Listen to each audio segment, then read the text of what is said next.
Sì.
Eccoci qua.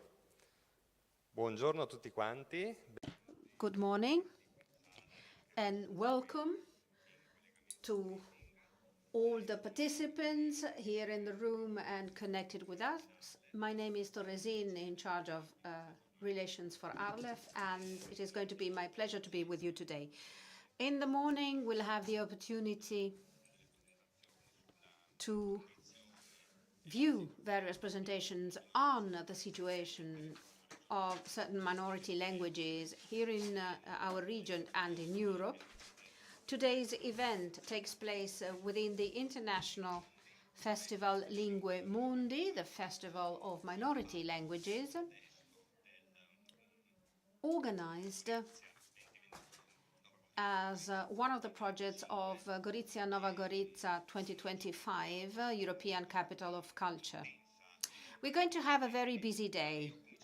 There will be many contributions, and I'd like to start right away by giving the floor to the Mayor Roberto Felcaro, Mayor of Cormons.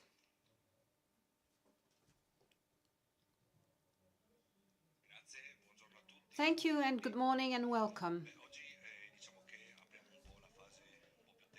Today we are starting with a more technical approach towards minority languages. I'm very happy with this festival because we are going to implement everything that yesterday the Basque representatives were telling us. Minority languages are not just folklore. These languages have to have their own dignity. They must be preserved. As we heard yesterday, in Europe, over and above recognized official languages, there are in between 40 and 60 languages.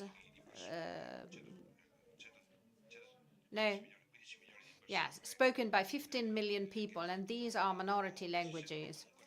And these 15 million people, they feel represented by their minority culture. So this conference, with the speakers that have been invited, will dwell upon these minority languages. As public administration, I have to thank my chancellor and Michela Lautieri. They've been working with me I have to thank Burda, ARLEF, all local associations, the region, SSO. It is a festival covering 4 days and dealing with minority languages for many different perspectives. Today we're going to be more technical in our approach, but tomorrow evening there will be a theatrical presentation, and our friends from Burda will be involved because this is a cross-border initiative. The collaboration between Cormons and Burda is long-standing because we are part of a single area, of a single territory. And when it comes to promoting our areas, we work together.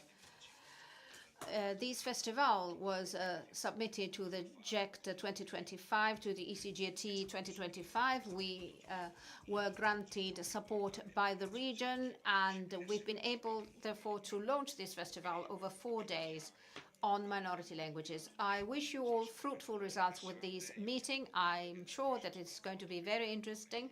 And I stop here because I know that we have to listen to very interesting contributions by our speakers. We've just listened to the mayor of Cormons, Mr. Felcaro. This event has been organized with the collaboration of tourism, culture and sport organization in Brda. So I give the floor to Tina Novak for her welcome speech.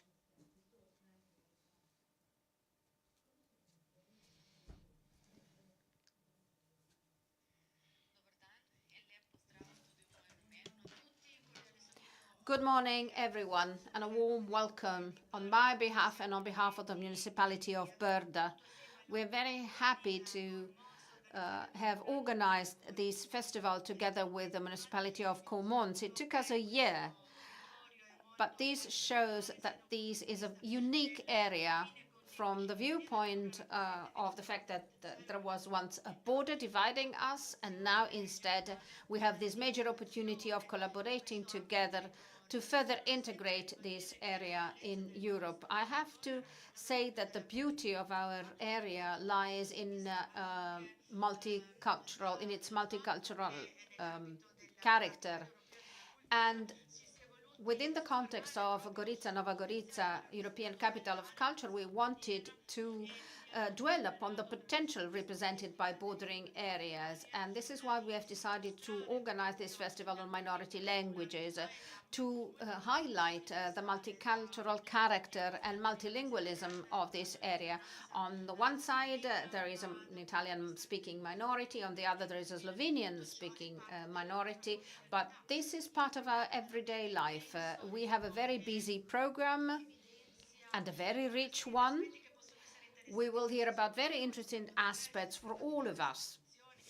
There are different institutions involved on both sides of the border. And yesterday, during the inauguration of the festival in Conferenza, we paid particular attention to one element of our mosaic, that was realized by the children of the primary education school of Dobrovo. The roots of that project are here in Conferenza, because we also listened to poems translated both in Italian and Friulian. We involved children because we wanted the children to think about multicultural characters of this area. I'm very happy for this opportunity. I'm very happy about this event. We will see which obstacles are still standing against a multicultural approach in Europe. I'm sure we will be able to identify many common elements,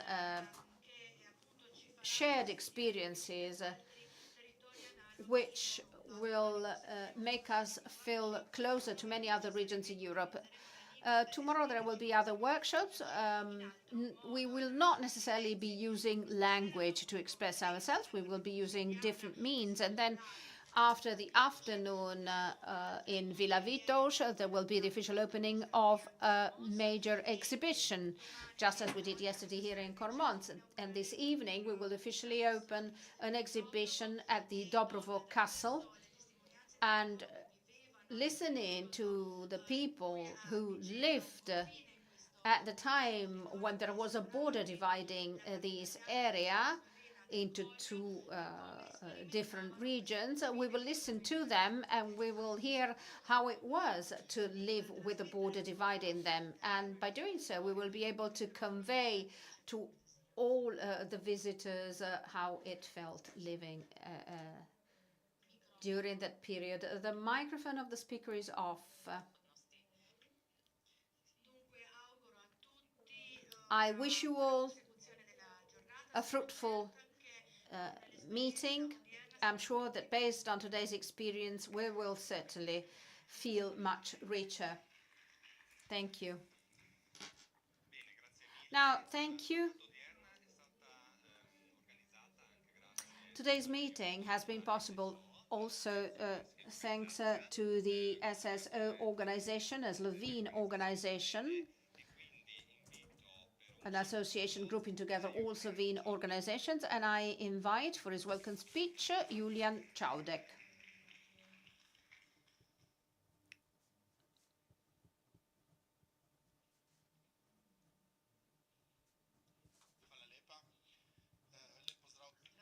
Thank you. I wish to welcome you here on behalf of the President of the Confederation of Slovene Associations, Walter Bandel. He is not very well, so he could not be here with you today on the occasion of this official opening of this important meeting on minority languages. I wish to thank our two main partners within this project. Mayor Felcaro of Conferenza, he was the promoter of this initiative, and he wanted to highlight the importance and the wealth represented by minority languages in our region. I wish to thank the municipality of Burda.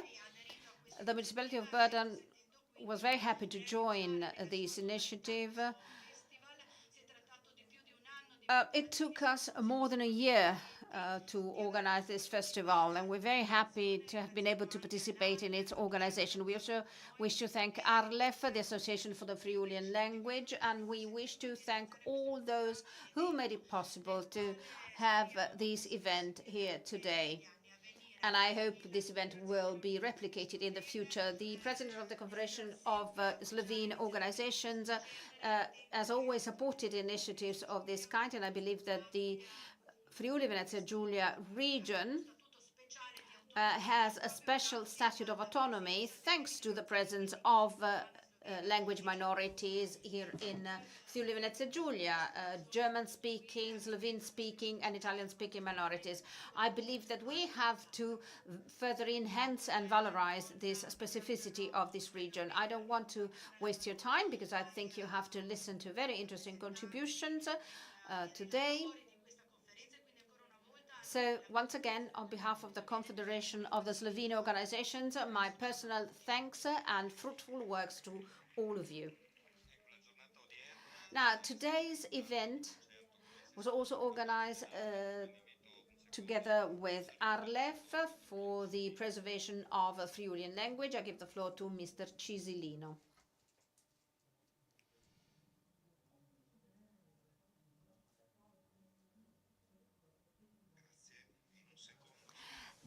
Thank you. Just 1 second is not going to be enough, but I'll try and be short. Bun dia a tutti.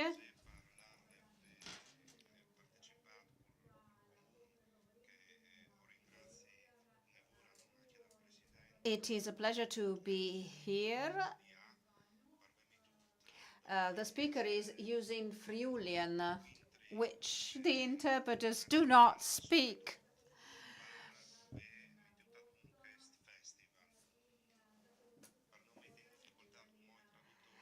Not to raise any difficulty for our translations, with our translators, I'll be switching to Italian. Now, the title that was chosen for this festival is ideal because it reminds us that our languages, which we call minority languages, and sometimes this is not a very appropriate definition, are languages of the world, and they all have the same dignity, so the title is perfect. We also have to consider something else. In the world, there are more or less 7,000 languages. It depends on how you calculate them, but more or less 7,000 languages. And as the United Nations recognize, there are more or less 200 nation states, which means that in each nation state, there is more than one language being spoken. Monolingualism has always been a damage for tolerance, coexistence, linguistic diversity. These are fundamental values for democratic coexistence.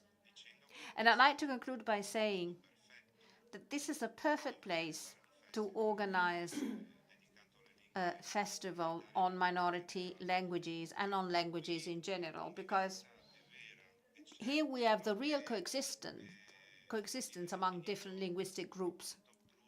Here we have a real multilingualism. A citizen here in this municipality, for instance, can speak 2, even 3 languages. We have Friulian, Italian, Slovene, so different language families. In the past, German was also spoken quite frequently here. So I wish to thank the municipality of Cormons together with the municipality of Burda, and I really hope that this is going to be the first event of a long series that will lead to further preservation of minority languages. Now, thank you, Mr. Cisilino. Now, the specific reality of Commons as a multilingual cities reminds us of its story. I'd like to invite Giovanni Panzera of the Austria Association of Commons, who really contributed significantly to the organization of this event. Now, thank you for your attention. I represent an association which was founded in 1898. It dissolved in 1919, and it was established again 20 years ago.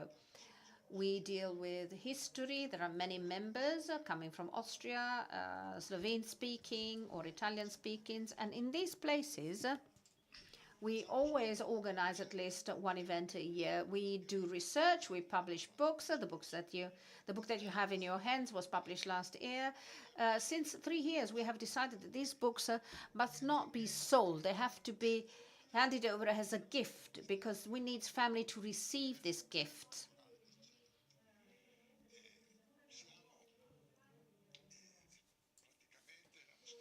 Last year,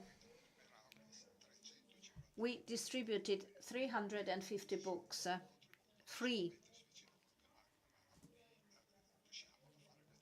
This is what we succeed in doing. I'm very happy of this event because multilingualism has always been here with us. I mean, we spoke 4 languages in my family until 1915. So I really congratulate on the organizers for this initiative. I don't see many people for Commons, however, in the room, and I'm sorry about it. Thank you. Now, the Lingue Mundi Festival is part of the ECGT 2025. I invite the Councillor Maurizio Negro from the municipality of Gorizia to welcome all of you here on behalf of the municipality of Gorizia.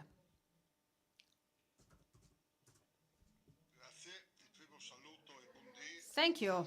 Bundi is my first word. Dobar dan, buongiorno, guten Morgen. The mayor of Gorizia is still traveling back from Brussels, where he was talking about our own specificity together with the mayor of Nova Gorica. Now, languages are used to communicate. If we cannot communicate, we cannot establish any relationship with our neighbors. Community languages are the most widely used. They are the languages of our heart. Languages are used to express their feelings. Sometimes feelings can only be expressed through one's own mother tongue. This is why languages are important. This is why languages have to be preserved.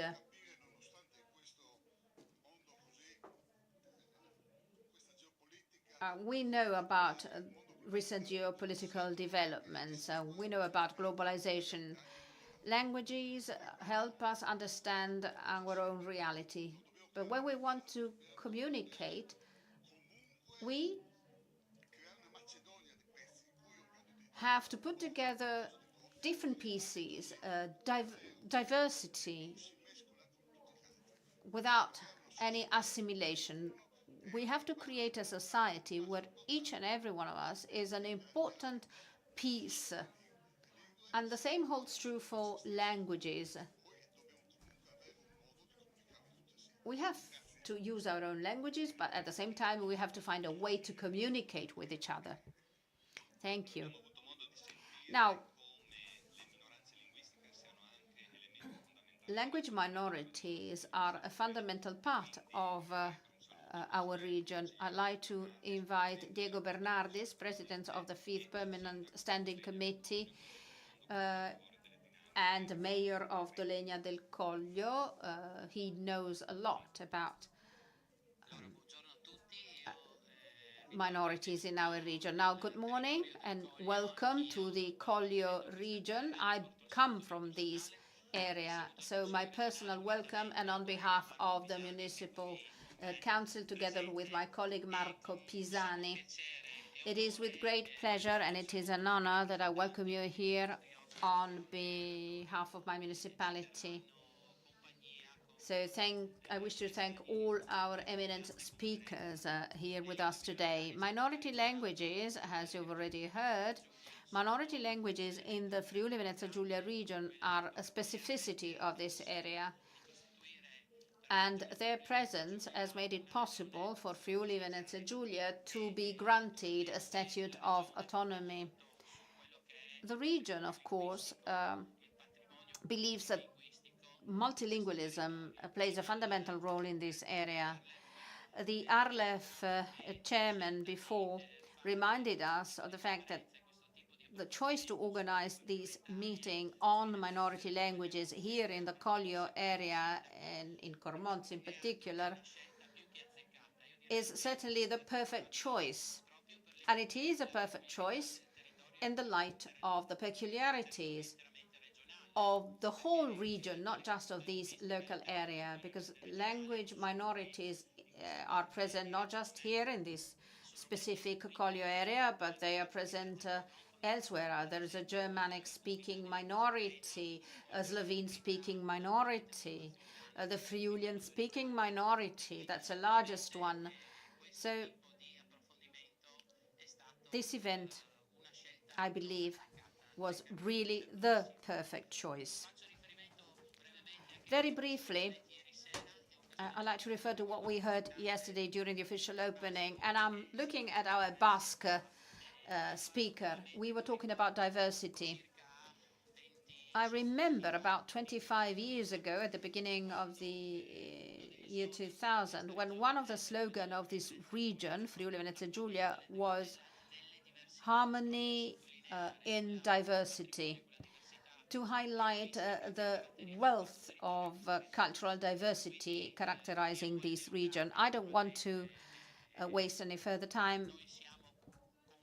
We are convinced that we can further promote this heritage, that we can valorize it as a region. We are working because we have a dream. The dream is to have here in this region an agency, a European agency for minority languages. This is our dream. I hope it will come true. In my capacity, I will do my best to achieve this dream together with the municipal and regional administrations. So we will continue to support initiatives of this kind. Thank you once again and welcome.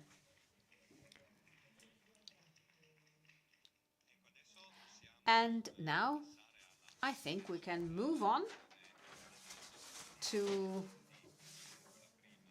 our main business for the day, the Lectio Magistralis by Honorable Daniel Alfreider, Vice President of the Bozen Province and Councillor for Education, Training and Culture. And he's also Vice President of FUEN at European levels. You have the floor.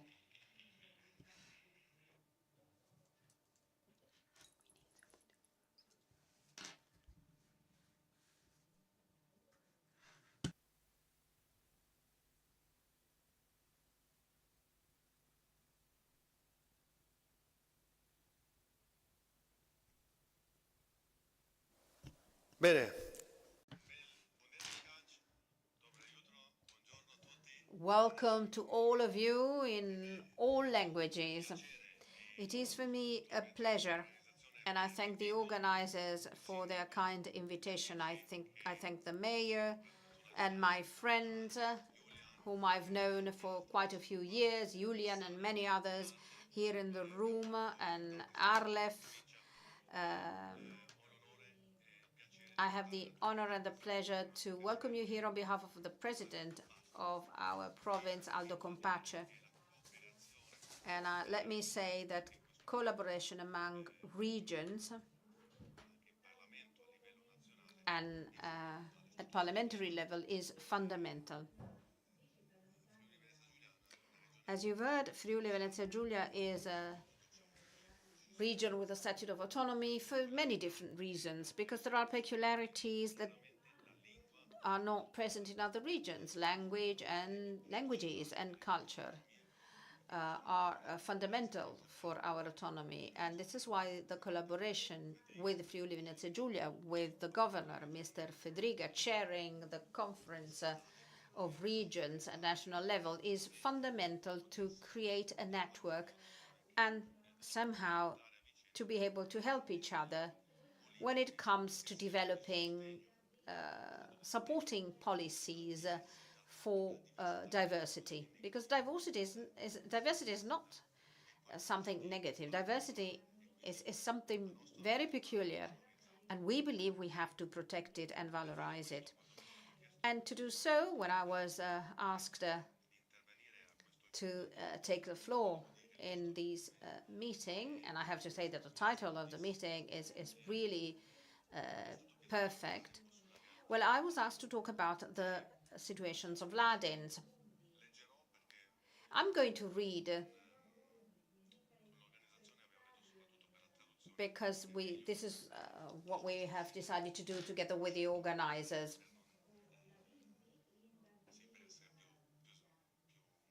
So as to be more consistent and faster in our presentation.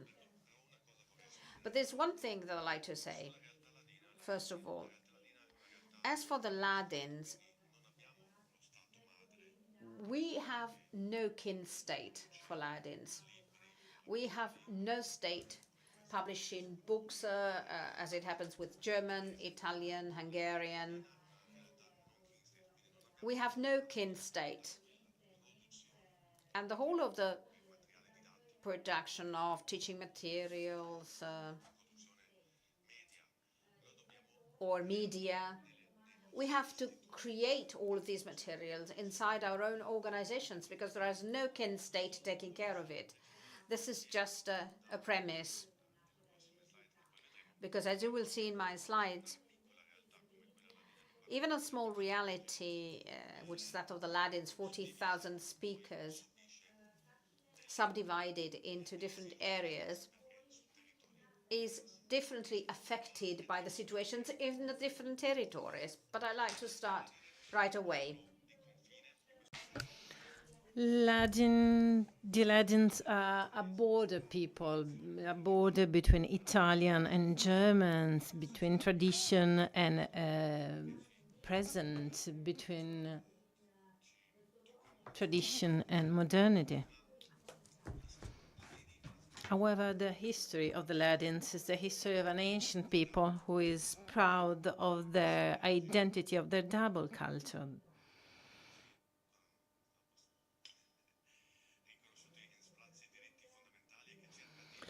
That is trying to safeguard their fundamental rights, but safeguarding the political representation that has been essential over the years, their multilingual culture, the support to the different economic business, to the cultural and social association that connect the whole social fabric. But the history of the Ladins is also characterized by many divisions in history. There are natural divisions, and especially since the division of 1923, from the administrative point of view, the natural divisions are well known because we are spread in different valleys in the Dolomites, divided by natural barriers, of course. And these are natural borders. Then we have artificial borders created by history and nationalistic regimes that have tried in every way to distort the character and the culture of the Ladins over the century. The Statute of Autonomy guarantees the right of the Ladins in the province of Bolzano and Trento, but does not in any way cover the protection of the Ladins of the province of Belluno. Therefore, this feeling of unity is very difficult. What was the journey and the history of the Ladins? This is an emblematic image of all the borders that have characterized the Ladin minority since the beginning. It is a boundary stone between the territory of Cortina d'Ampezzo and the municipality of Auronzo di Cadore, where the coat of arms of the Repubblica Serenissima of Venice, from which the Cortina gained autonomy in 1511 following the War of the League of Cambrai. Cortina, living along Colle Santa Lucia, became part of the county of Tyrol in 1511, and they belonged to Tyrol for more than 4 centuries until the First World War. But what does Ladin means? Today I was happy to listen to Friulian and understand that and be able to understand it. Ladin originates from the European conquest of the Central Alps in 15 before Christ, when the local region tribes were defeated initially by the Roman army and then Romanized over the following centuries. Even since Roman times, the Ladin valleys were put at the borders of the province of Rezia with the provinces of Noricum and Venice. Dozens of archaeological sites show that the Ladin territory was inhabited thousands of years before the arrival of the Romans, hunters especially. With the fall of the Western Roman Empire in 476 AD, the province crumbled. Germanic populations began to expand throughout the Alps.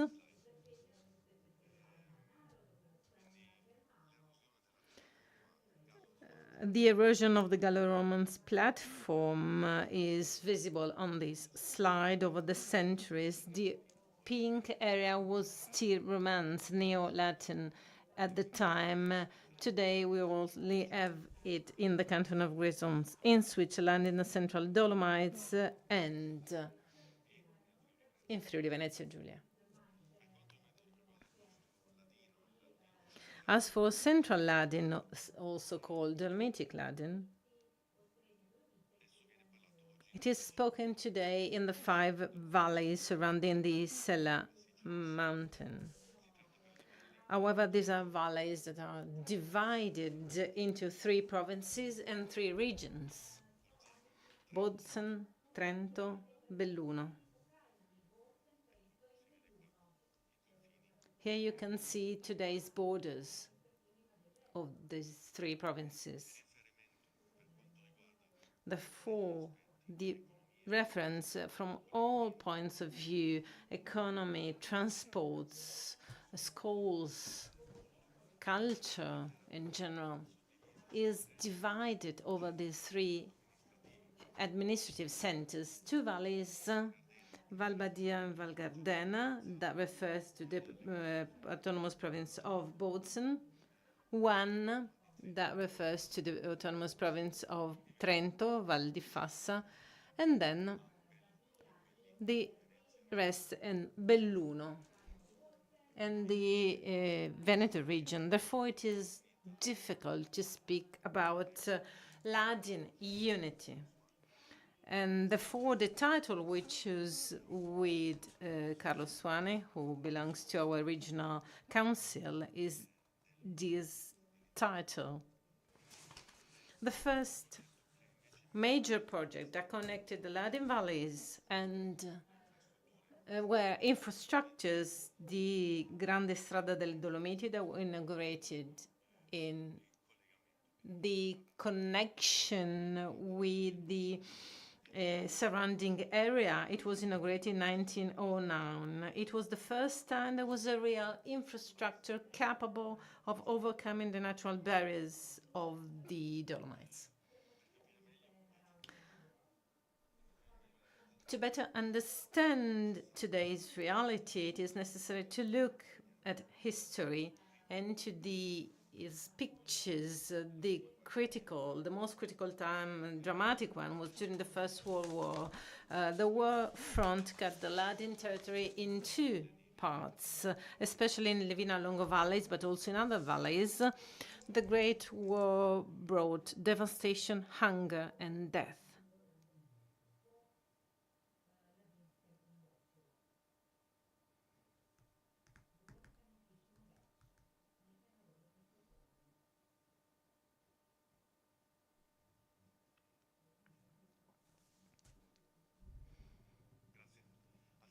At the end of the Great War, when South Tyrol and therefore also the Ladin valleys came under Italian rule, Ladins demanded the right to self-determination, but any initiative in this direction was completely futile.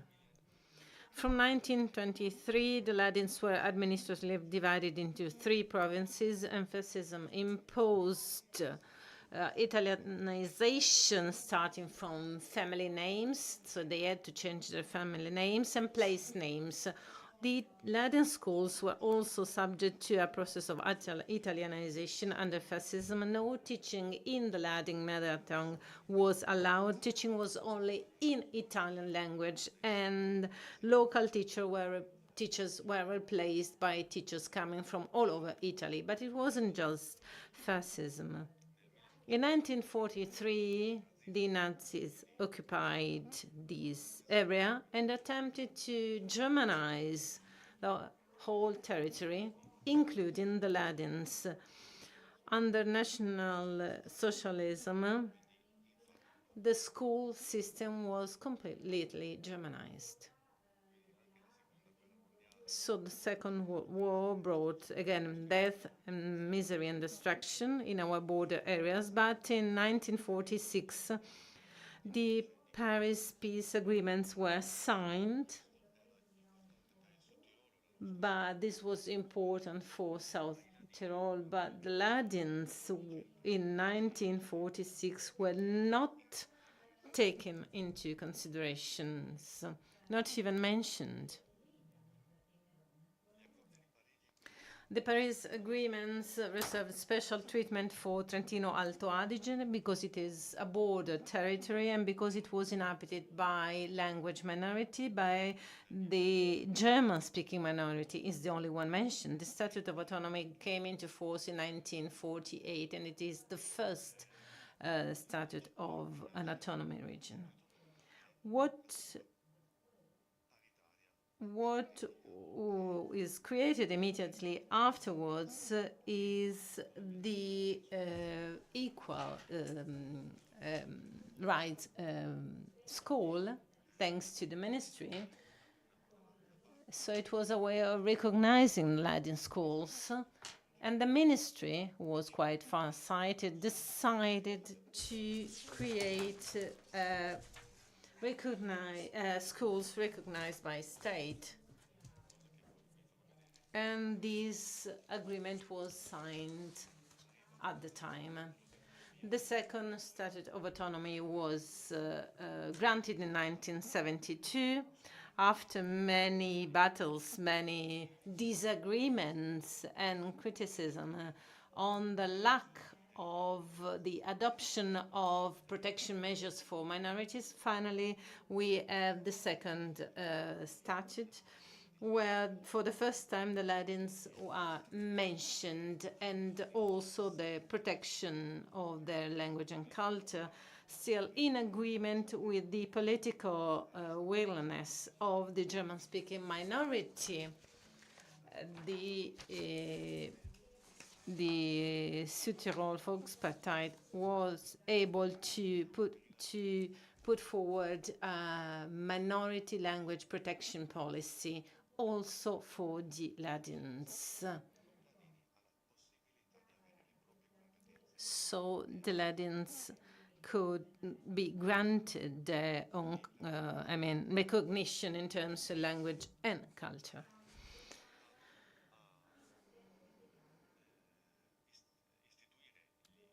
So, in accordance to this second statute of autonomy, the Latin cultural institutes of Trento and Bozen are established, our grammars as well, and we managed to create our own school system and our system of the study of the language together with the Cultural and Language Latin Institute. These organizations have the task to give rules to the language, to publish dictionaries, grammars, scientific documents, and today also we have a system of digital translation.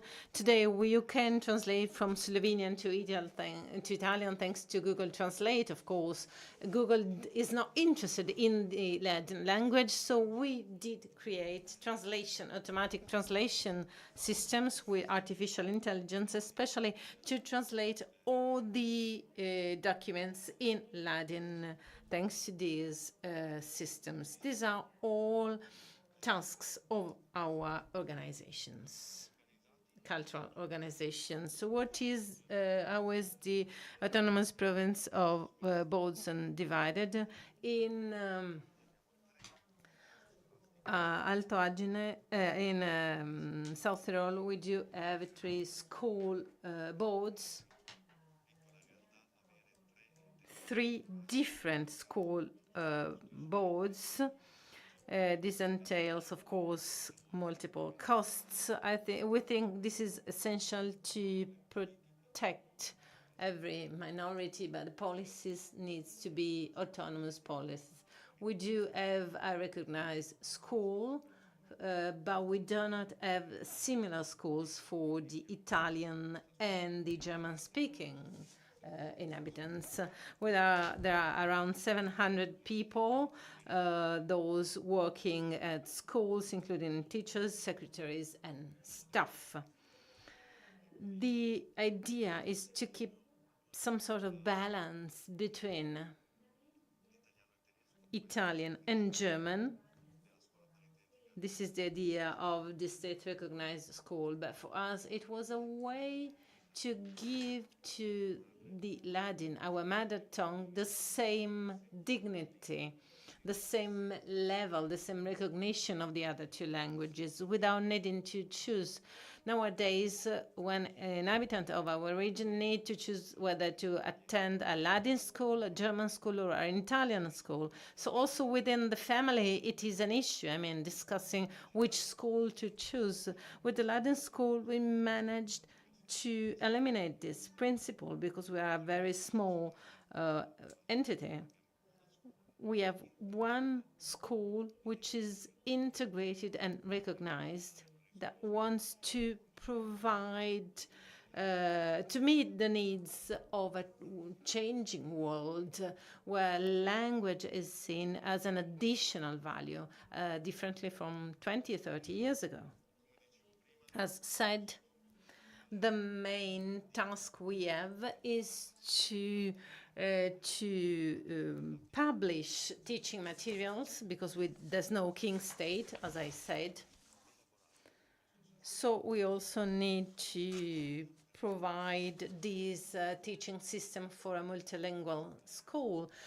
And therefore, I would like to cooperate much more with your regions, because teaching in state-recognized school is apparently easy, but teaching in multilingual schools is much different.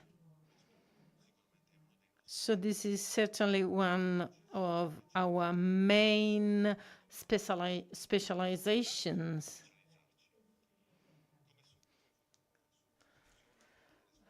How does it work in primary schools? We have 2 hours of Latin language, Latin and cultural language a week. We have 5 hours of German and Italian, still recognized by the ministry decree.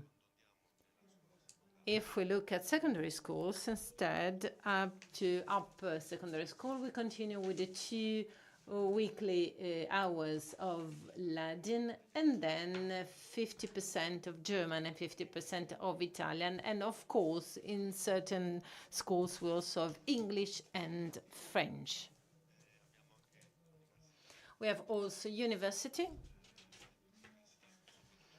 especially for training our teachers.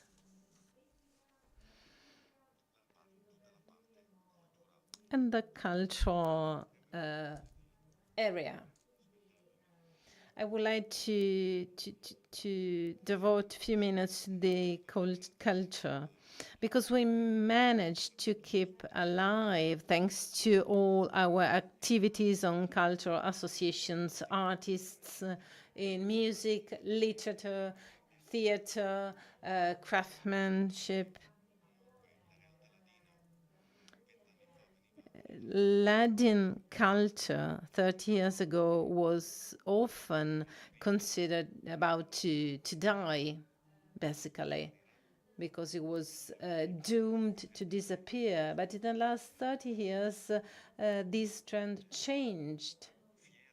And people are proud of their culture, of their language, of what their artists produce. Therefore, we want to invest much on that cultural expressions.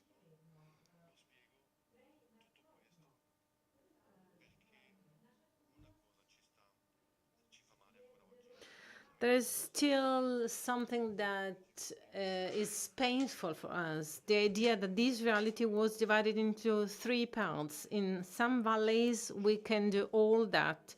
In the neighboring valleys, which is only 5 kilometers away, this is not possible. There's no Latin schools. We only have cultural cooperations in Veneto, but there's no recognition of a cultural language autonomy. Therefore, we do work together with Veneto region, but stronger cooperation and stronger action is needed there as well. If we do not enhance and strengthen your cultural and language initiatives, then you see tangible examples of different developments of the valley, different valleys. Unfortunately, this is evident in our cultural language and culture.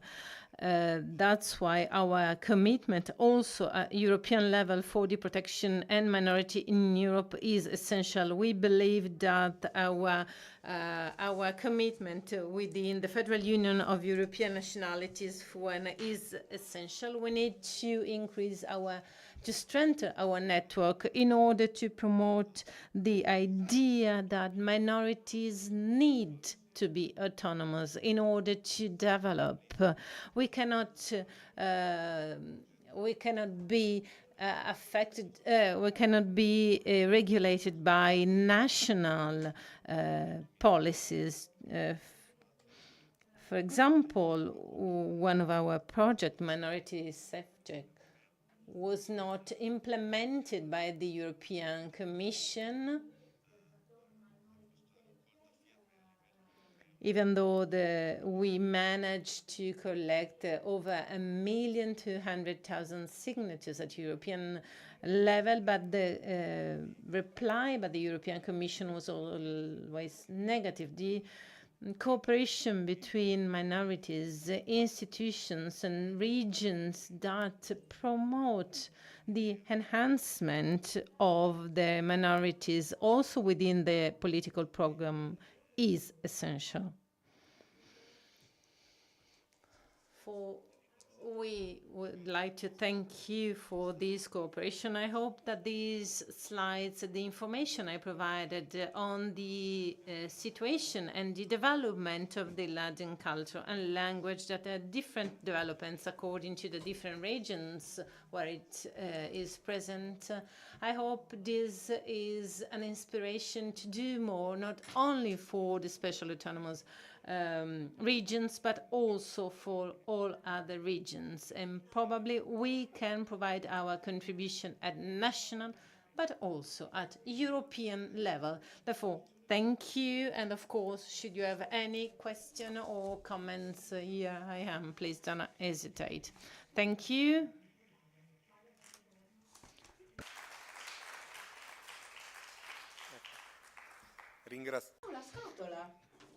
We would like to thank Daniel Alfreder for his speech. There are two aspects I would like to dwell on. We saw the Ladins is a minority divided into different administrative units and territory. In the next three speakers will discuss about three minorities present in Friuli-Venezia Giulia Autonomous Region. Another important, interesting issue is the idea that the Ladins have no king state as for the production, for example, or teaching material of anything else, whereas in the next speeches you will see that the situation is different. So we'll start these three this session with William Ciselino with the policies for protection and promotion of Friulian language in Friuli-Venezia Giulia Autonomous Region, where I will first offer an overview on the protection regulations, and then he will discuss the measures, the provisions enacted from 2021-2025 within the language protection policy. Buongiorno. Prima di incominciare. Good morning once again.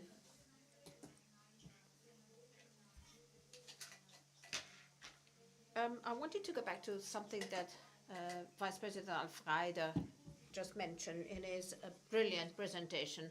There was a rhetorical question that he made. All of these funds that are made available, well, we minorities always have to find a justification, to find a reason why that money is being spent. But we never mention how much money is being spent by official majority languages. But while the Vice President was talking, I was thinking about a beautiful sentence by Oscar Wilde. He said that the cynicist knows the price of everything, but not their value. And very often when we hear about these comments, I'm reminded of this sentence by Oscar Wilde. It's very effective.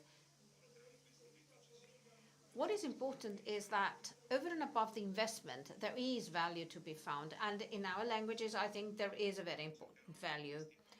So in these few minutes, I'll try and focus my attention on the preservation policies adopted for the Friulian language by the Autonomous Region of Friuli-Venezia Giulia.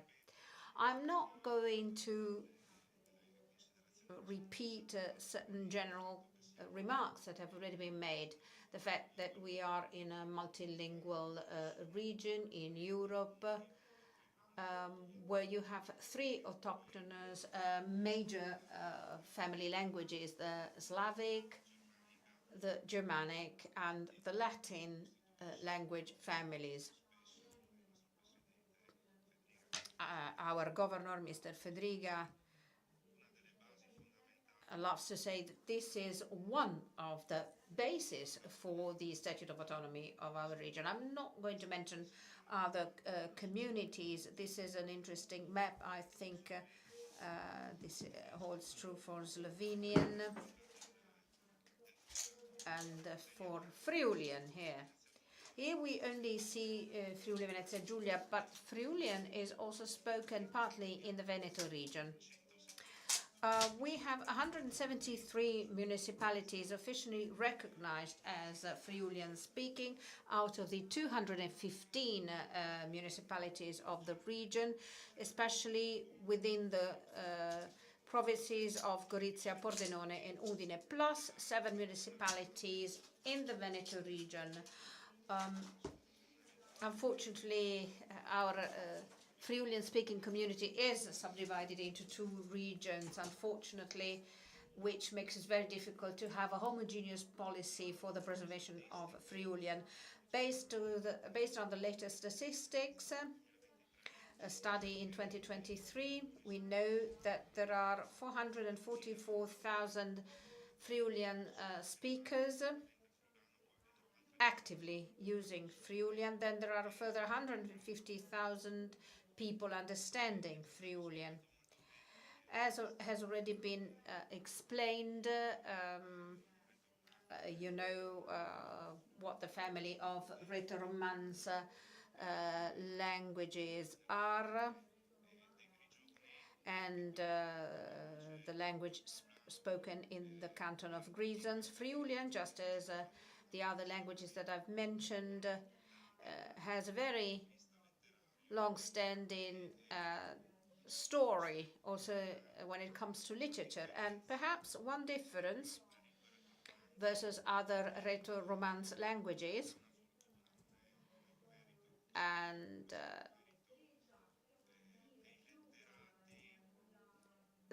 is that starting from the 17th century onwards, there were many writers in Friulian developing standardized language. So already at the end of the 19th century, we had a standardized language which allowed us in the 20th century to find it easier to have our language recognized. The only element on which there was no agreement was the official spelling, but starting from 1986, an agreement was found on spelling, and that is also part of our preservation law. The fact that we have a standardized written language with an official spelling makes our lives much easier in asking for preservation policies, for instance, in the new sector of technologies. I was talking about 444,000 Friulian-speaking people. These are data concerning our community in Friuli Venezia Giulia, in the Friulian municipalities. In the Friulian-speaking municipalities, you see that 39% are regular speakers, 20% occasional speakers, 31% understand Friulian but do not speak Friulian, and only 10% of the population do not understand Friulian.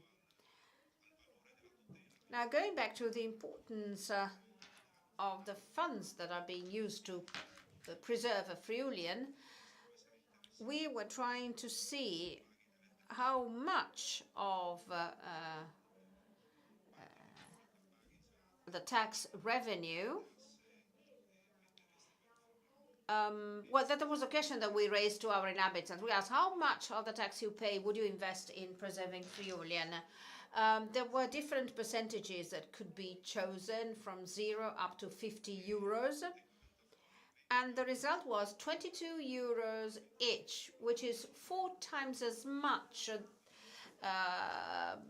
the amount invested by region and the state. So possibly, were you to make the same questions in other minority communities, you might be surprised by the results. And as for the legal framework, we all start with Article 6 of our constitutional charter. For Friulian, the language began being recognized starting in 1981, thanks to a regional law, number 68. This is where the foundations were laid for a first recognition of our language. But a real law for the preservation of Friulian came only in 1996 when regional law number 15 was adopted. There, Friulian was recognized as the language of this regional community. And local authorities had the possibility to develop various preservation policies together with the regional authorities. This law laid the foundation for an active linguistic policy through the creation of a regional service in charge of minority languages. And then an observatory for Friulian was set up. And the task of this observatory is that of developing and partly implementing various protection policies for Friulian. We also took care of school education and private broadcasting. At the time, we could not directly operate in these two sectors. And then the government, 3 years later, in 1999, thanks to this law, the number 482, the state regulated linguistic policies in the field of education, in public administration, state public administration, and in public broadcasting. The state there had a competence, had the power to do something the region did not. A turning point for protection policies was the Regional Law 29 of 2007. Why? Because in 2001, we had a reform of Title V of the Constitutional Charter, which allowed regions more powers. We granted regions more powers. And as far as our region was concerned, in 2002, an implementing provision was adopted for our region, and our friends from Trentino-Sud-Tirol know exactly what I'm talking about. And that provision allowed us to have special powers in the field of education in minority languages, which allowed us to adopt a new protection policy, a more advanced one.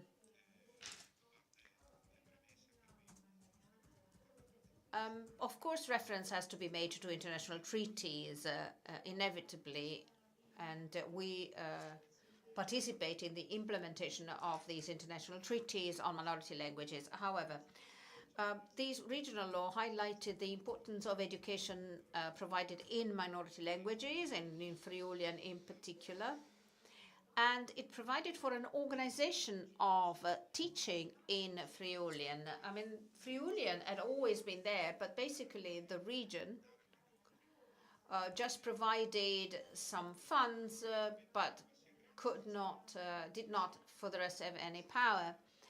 With these regional law, we started a very interesting collaboration with the regional school board, which allowed for the introduction of Friulian in nursery school, primary education, and lower secondary education. As for upper secondary education, because of legal reasons having to do with law number 482, not much could be done. And then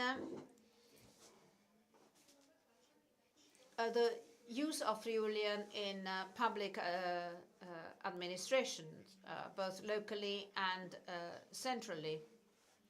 And then again, language certification. These were all steps that were introduced with this regional law. Linguistic certification was also made available to citizens. And toponymy, place names. Again, this was a turning point for toponymy, road signage, and so on and so forth, and language planning. I'd like to conclude very rapidly because I only have 3 minutes left. I'd like to conclude by mentioning the National Plan for Language Planning. Based on that law, the region has to adopt, upon proposal by ARLEF, a regional plan on language policy. Two plans were adopted, one in 2015 and then one in 2021, which is about to conclude this year, and we are just discussing with the region about a new plan. The plan is very interesting. We did not reinvent the wheel, but we draw from best practices, interesting experiences, especially from the Basque country, but there are many other examples in Europe. And these plans allowed us to have a better management of resources allocated to the different stakeholders. It allowed for a greater sustainability of the investments made. If you can plan quite in advance based on a 5-year plan, then you can ensure a greater sustainability of investments. Then this plan also allowed for greater specializations in certain key sectors involving not just ARLEF, but all possible stakeholders which in the region have very specific powers and competencies which might impact the use of Friulian in this case. And then we performed social-linguistic analyses, but the most innovative element when it comes to public policies in particular, and I'm talking about Italy, is the regular measurement of the implementation rate of the plan. And we are quite strict. We have entrusted a university to measure the implementation of this plan. They do it for us, and they make this assessment on the extent of implementation of the plan. As for all language policy actions, there were various sectors involved, corpus, public communication, social media presence, technologies, and language learning. I skip the whole sector of public administration, and I'd like to conclude by giving you some information on ARLEF. ARLEF is a regional agency set up in 2005 with its own board, a technical and scientific committee, and it plans linguistic policies and it takes care of the promotion of Friulian in various sectors. Of course, we intervene in various sectors, like, for instance, the implementation of our protection laws when it comes to education. Teaching materials, we develop them on our own, even though the policy is established by the region, which entails a major effort on our side. And even language certification, we take care of that.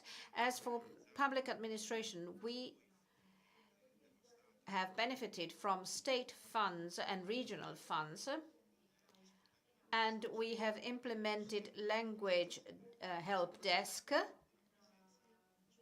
both locally and centrally in our region.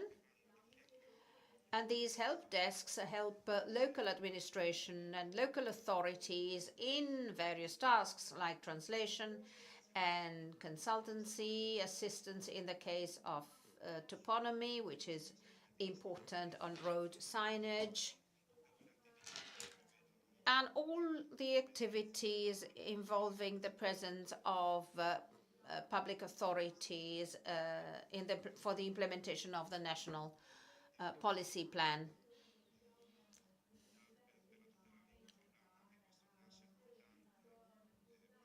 So we are involved in protecting Friulian. We are involved in planning all activities concerning Friulian. All stakeholders are involved, public stakeholders, the region, local health authorities, local agencies, public concessionaires, and then a whole series of private stakeholders like radios, TV stations involved in promoting Friulian, as well as other public stakeholders, in particular not regional ones, but bodies who are nonetheless involved in the implementation of these policies. I conclude here, and of course I am available to answer your question. Thank you. Thank you, Mr. Cisilino, for your presentation on Friulian. Now I give the floor to Marco Jarc, Chairman of the Joint Standing Committee on Slovene Matters. He is going to talk about the protection of the Slovene language minority in Italy, and he will talk to us about the protection of the Slovene language, which has been impacted by the history of last century. It will also mention the European perspective.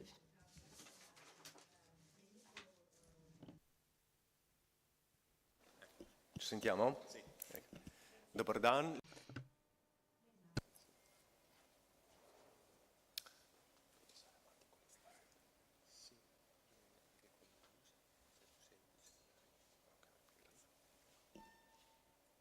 Dobar dan.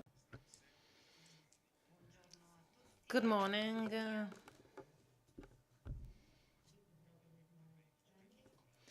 I will speak on the protection of the Slovene language minority in the Italian legal system.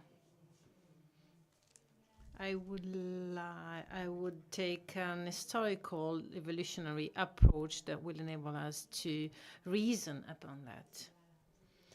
I start with this first slide with a book. It's 1890. It is a collection of documents of the land registry of Trieste.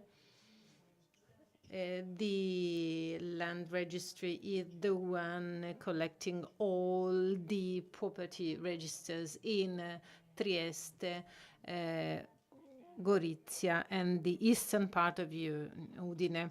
This collection of documents is extremely interesting. You can find documents according to which the registrations were made in Slovenian language. Here, for example, we have a judgment of the Court of Trieste of 1890. This is in language, in Slovenian language. We have a sale and purchase agreement in Slovenian language of the 1890, and we have also a transaction, again, dating back to 1890. In my professional practice, I often have to consult the property registry, and very often I'm being asked to translate the inscription, the old inscription in Slovenian language, which is very difficult to decipher because they are unwritten, and I usually do it, and it is interesting because we can say for sure that at the end of the 19th century there were parts that wanted some legal documents to be written in Slovenian language. There was a judge of Slovenian language in Trieste. There was a notary speaking Slovenian language in Trieste. So there was a whole legal system in Trieste that knew, speak, and wrote in Slovenian. And therefore, the right to use the Slovenian language also in relation in the contacts with the legal authority. The situation nowadays is much different. There's no Slovenian-speaking judge. We only have one Slovenian-speaking notary, and we have many lawyers speaking Slovenian in Trieste.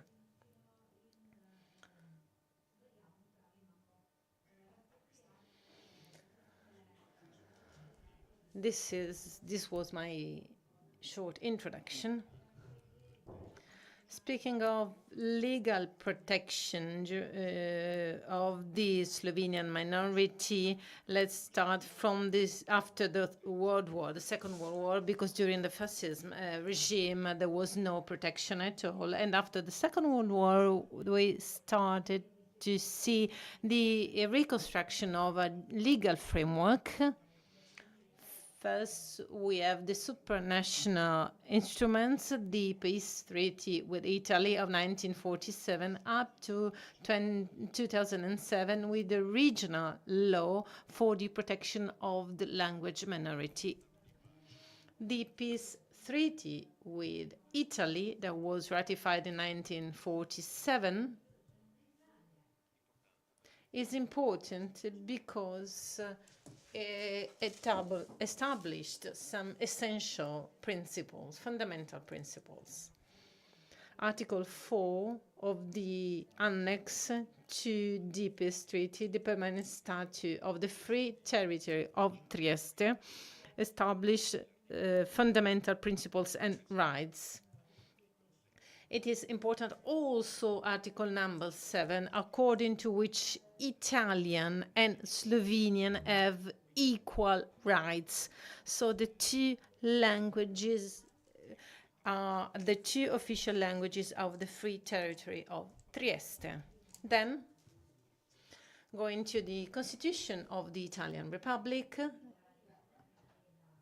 where the articles. Article 6 is devoted to the protection of the language minorities, and there are two further references. Article 83 on the election of the President of the Italian Republic, and in the transitional provisions.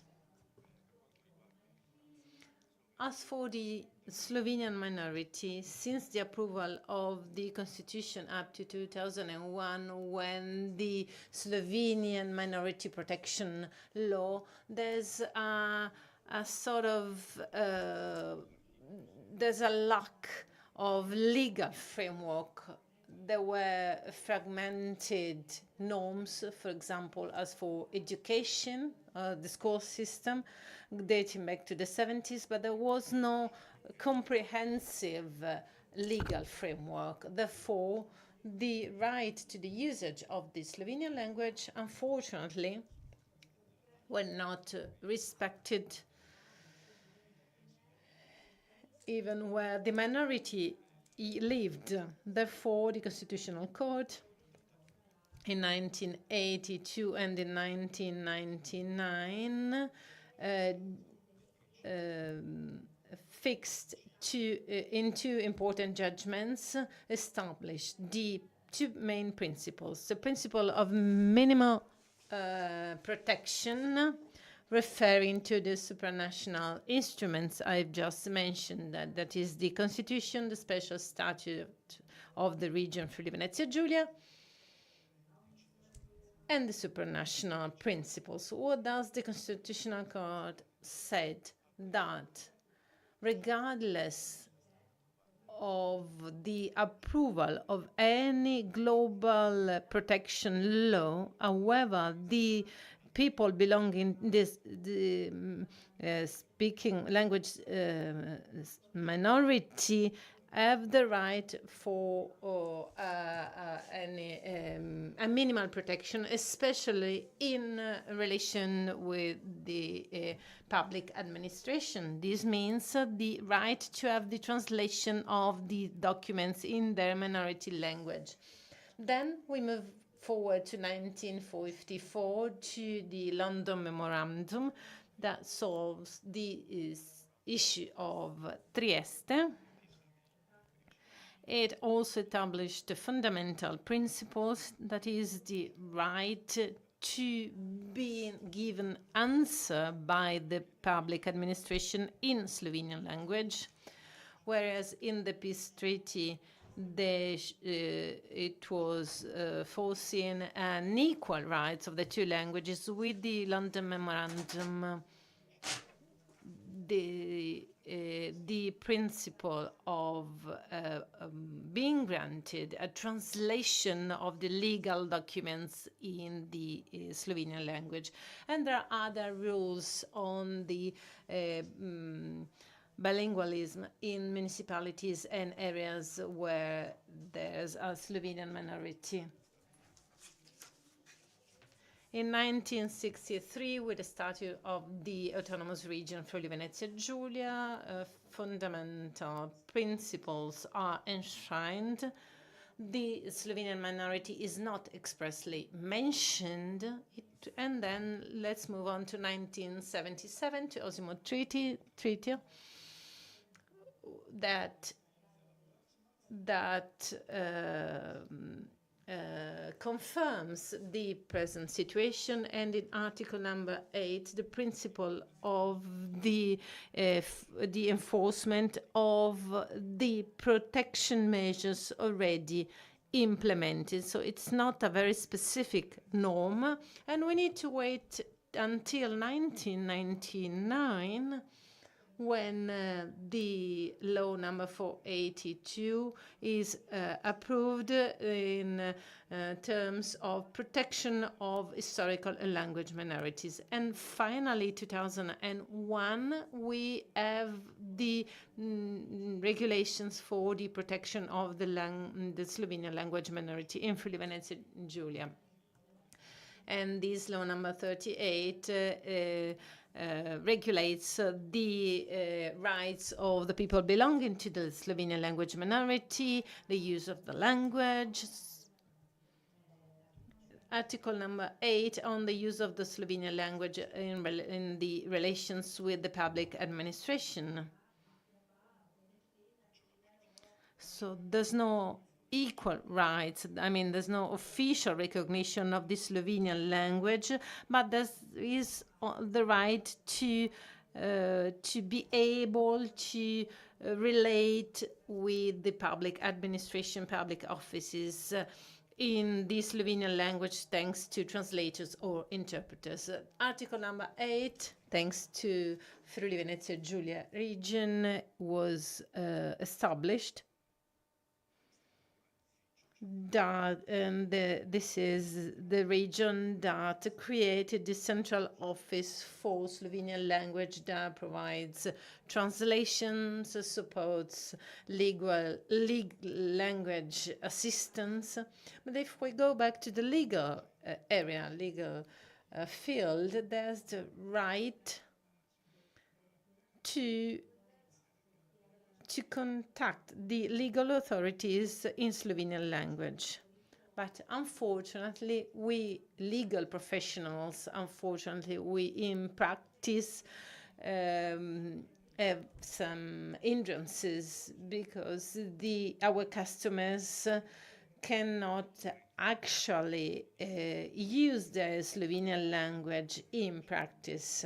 I mean, when they are in court, they have an interpreter. During the hearing, they have an interpreter, so there's no immediate reaction as it would have been if they could speak during the hearing in Slovenian and be answered in Slovenian.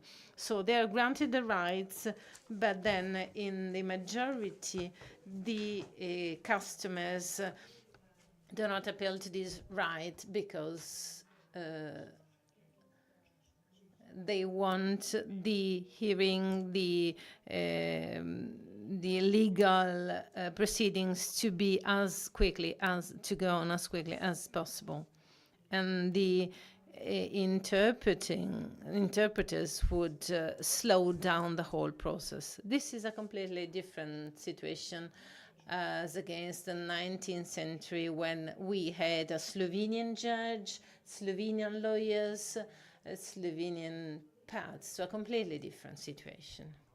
Article number 9, the use of the Slovenian language in the elective bodies in the municipal council, regional council, they have the right to use the Slovenian language. Unfortunately, this is not fully applied everywhere. For example, in the municipality of Trieste, in other situations, for example, within the regional council, the councillor can intervene in Slovenian language thanks to interpreters.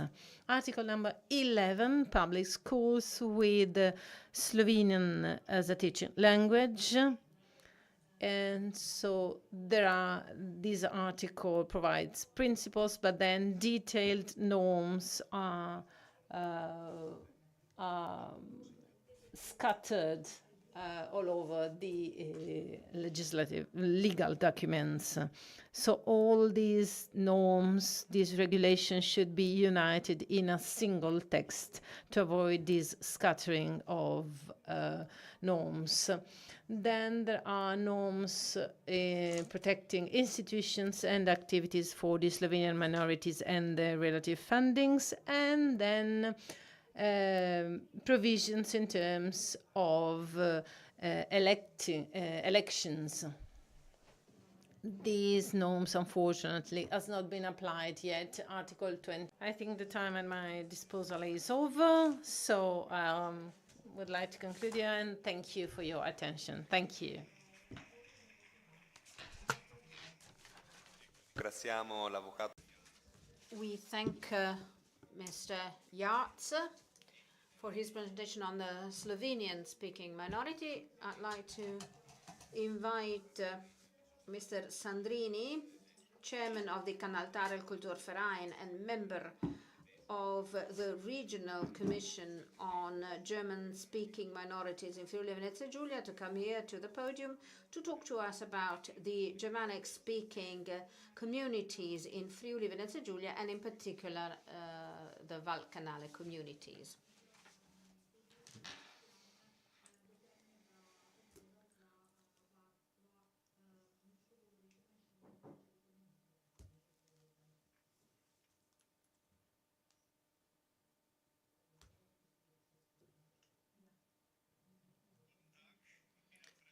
Guten Tag.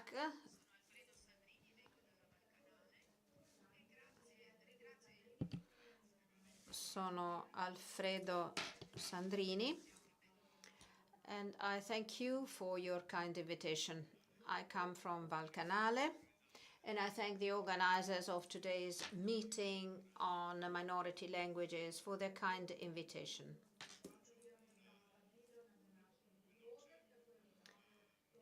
Very rapidly, I'd like to tell you more about the current situation in Friuli-Venezia Giulia when it comes to the Germanic-speaking minorities. In our region, the Germanic-speaking communities are present in 6 municipalities all around the municipality of Udine, Tarvisio, Malborghetto Valbruna, Pontebba Pontafel, Paluzza, and Sappada, Ploden, and Sauris, Zare. These are the current Germanic-speaking communities.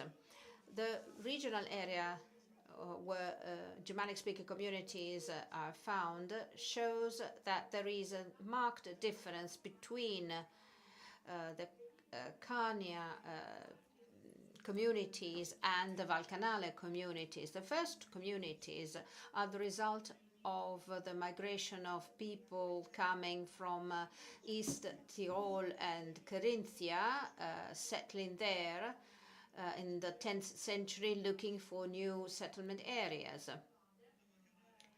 Valcanale, instead,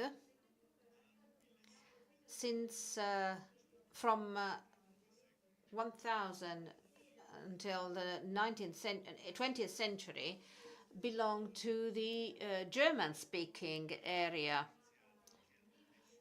The Carinthia dialect is still used in Carinthia and in Valcanale. So unlike other communities where they speak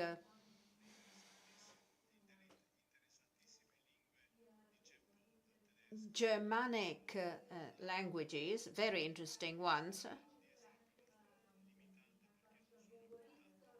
but they were a sort of enclave, so they didn't enter into contact with any modern languages spoken today. In Valcanale, we have a dialect, which is the dialect of our neighbors, the Carinthian dialect, and it is a much modern language. Of course, we also speak standard German. Over the last few years, we have seen a renewed interest by students and scholars in Italy and elsewhere for our languages.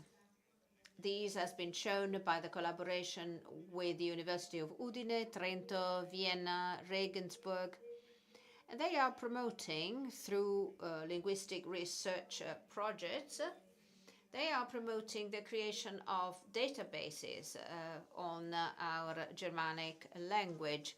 There is a renewed interest also for standard German in Valcanale, for reasons that are not just historical, have to do with the past, but for reasons that have to do with the radical changes in the local economy, which is no longer cross-border trade, but tourism, both in the summer and winter, and the valorization of local resources.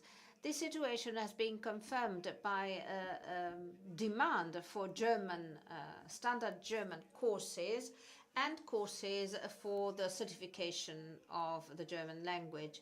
In Valcanale, there is an association which I represent, and we have contacts with an Austrian organization, OOSD, which is an organization internationally recognized for the certification of linguistic proficiency. So there is a growing need in the population, not just students, but even adults. There is a growing interest for standard German due to the disappearance of borders. There are more contacts with Carinthia.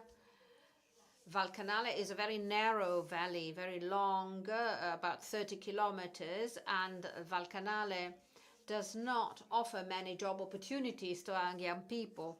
And this is why its inhabitants, if they are bilingual or if they want to improve their knowledge of German, attend our courses, and they can therefore easily find a job in Carinthia, in particular in the Villach area.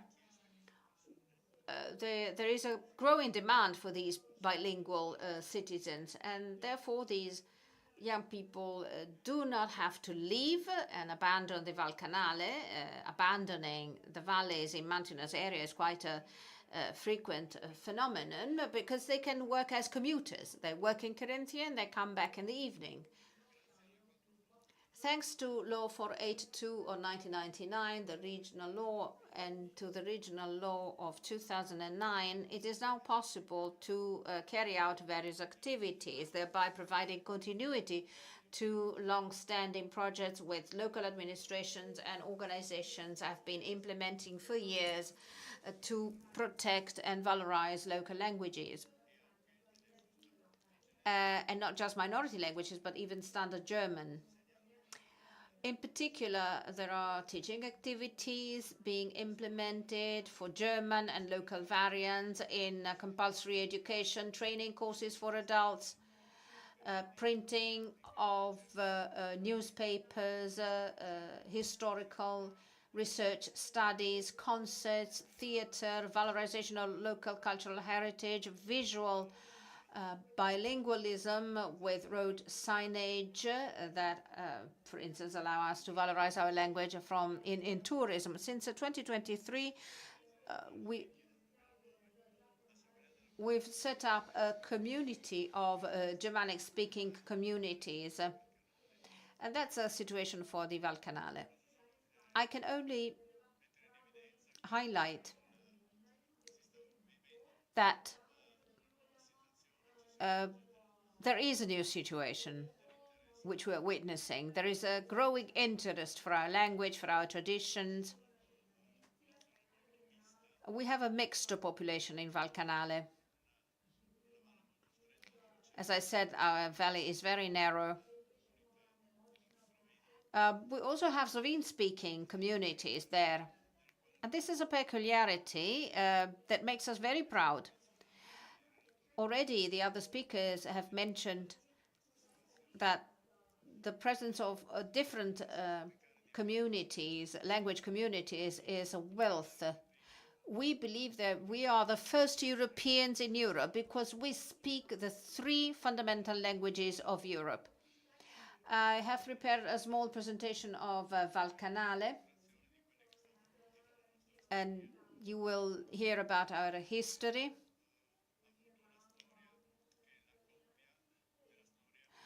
Our history is exactly the same history in South Tyrol. We experience exactly the same situation, but in South Tyrol, they were cleverer. They're more clever than we were. And in 1939, 1940, after the terrible agreement between Mussolini and Hitler on various options, the people of Valcanale had too much trust in the promises made by Mussolini and Hitler, and they left. Whereas the people from South Tyrol, they were much cleverer. They didn't believe in these 2 leaders. They stayed. They did not abandon their area. And then they also benefited from an international agreement allowing them to go back to their region. It didn't happen in Valcanale. I'll show you some pictures on the situation in Valcanale in 1910, when a first linguistic survey was performed by the Austro-Hungarian authorities at the time to understand which language it was spoken at the time, and then you'll see the evolution over the years. Now, this is the Valcanale before, up to 1918. This is the Valcanale. At the end, you see the Pontebba-Pontafel city. That's where the border was. The river crossing Pontebba was the natural border. These are the Julian Alps on the left, separating us from Valdogna, that was Italy, and on the right you have the Carnic Alps, which geographically divided us from the Val de Gael, which is the parallel valley with Valcanale. Given that there you have one of the lowest pass in the Alps, 800 meters above sea level, Campo Rosso, Valcanale, I mean, everyone crossed Valcanale. The Romans, here you see some relics from Roman times. These are the Romans moving towards the province of Noricum. And after the Romans, in 1007,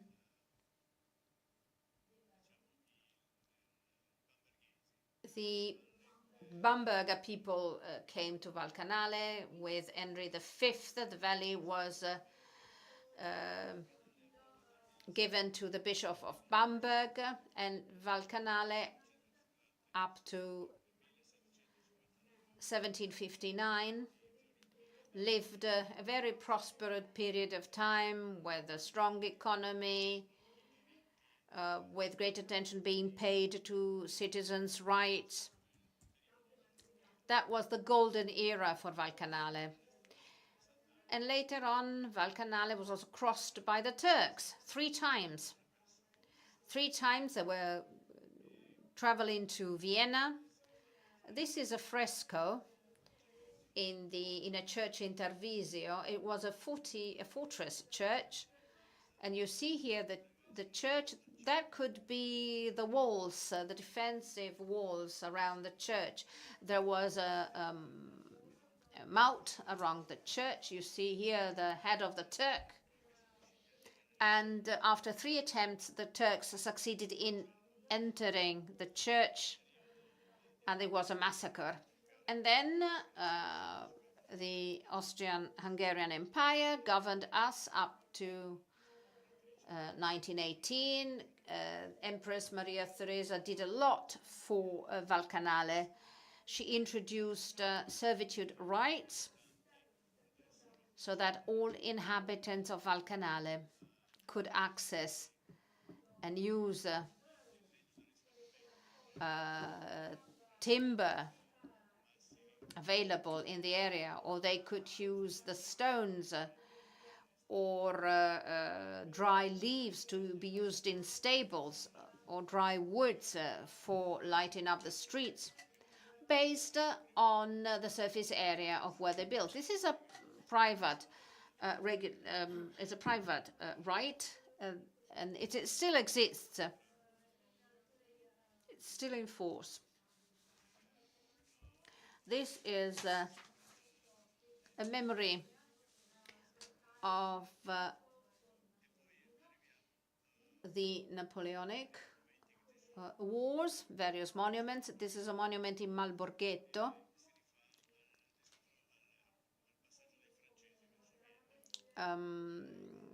Showing the French troops moving towards Vienna. There was a fort, Fort Hensel, that was built by the Austrians to defend our valley.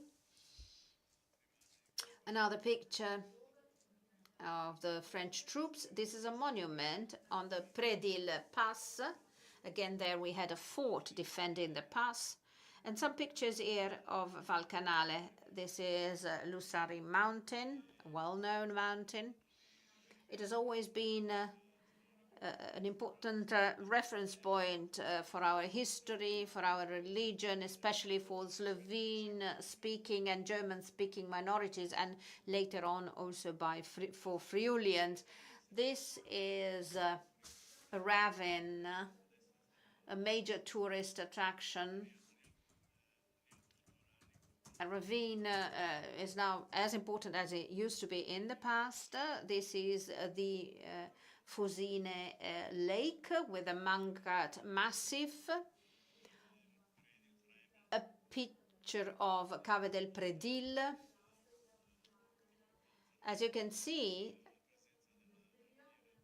it wasn't just the zinc and lead mine that was important. Cave del Predil was also important for the pass of Predil and to access the Isonzo Valley. This is also a nice picture of the Thomashof. Thomashof, you have sulfurous waters. And this is Pontebba, Pontafel. That was the border. This is the Pontebana River. That was the natural border in between Italy and the Austro-Hungarian Empire. Unfortunately, the First World War broke out.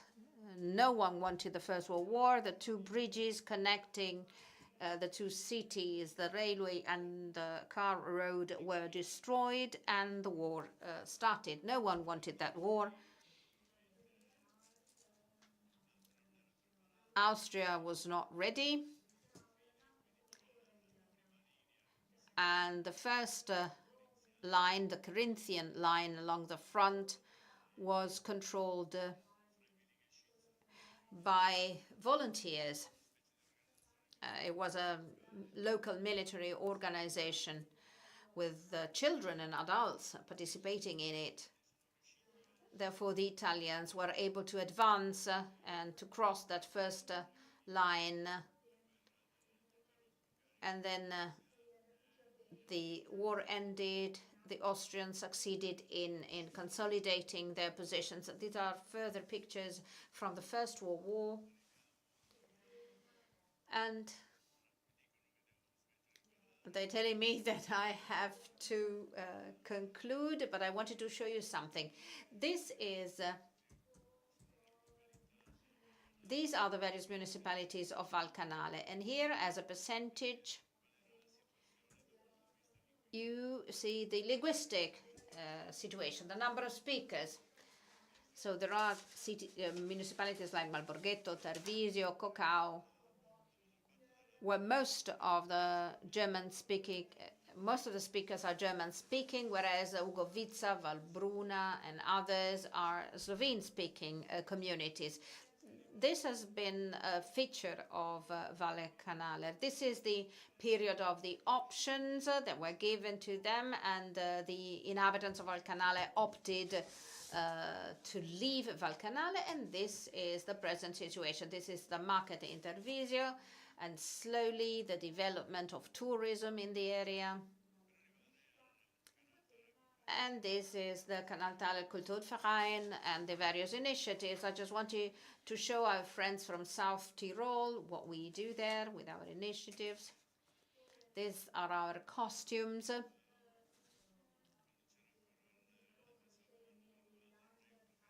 We received funds to renovate our headquarters. This was the inauguration of our headquarters.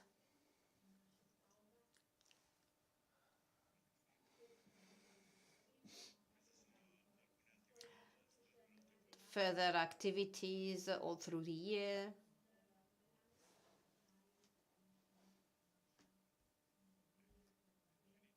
And that's the end of my presentation. Thank you.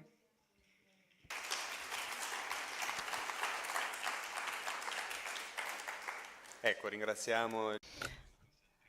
Thank you, Mrs. Sandrini, for your presentation. Now we close here the first session of the morning, where we focused on the minorities in South Tyrol and Friuli Venezia Giulia. After the coffee break, we will continue with 3 minorities outside the Italian borders. Now we have a coffee break, a bit delayed, of course, but I would suggest a 15 minutes break. So let's be back at 12:30. So please try to be back at 12:30. Thank you.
Okay.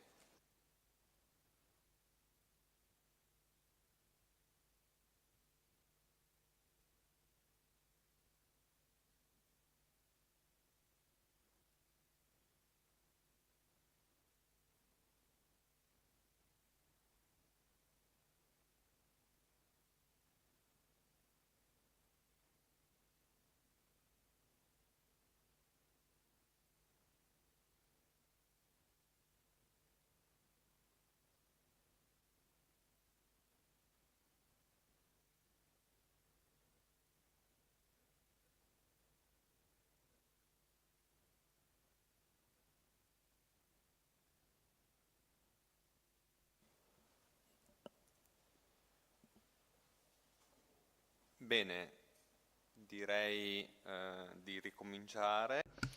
So, shall start with the second panel of this morning, where we'll be now focusing on three different situations in language minorities at international levels. The first speaker is Josef Buranic, the president of the Cultural Association of Croatian in Burgenland. You have the floor. He will be speaking in German. Thank you.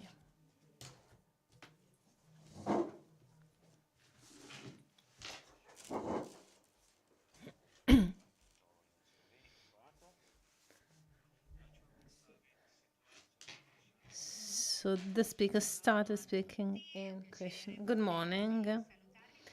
It is a pleasure for me to be here today. I'll be speaking of the Croatian of Burgenland, Croats in Burgenland.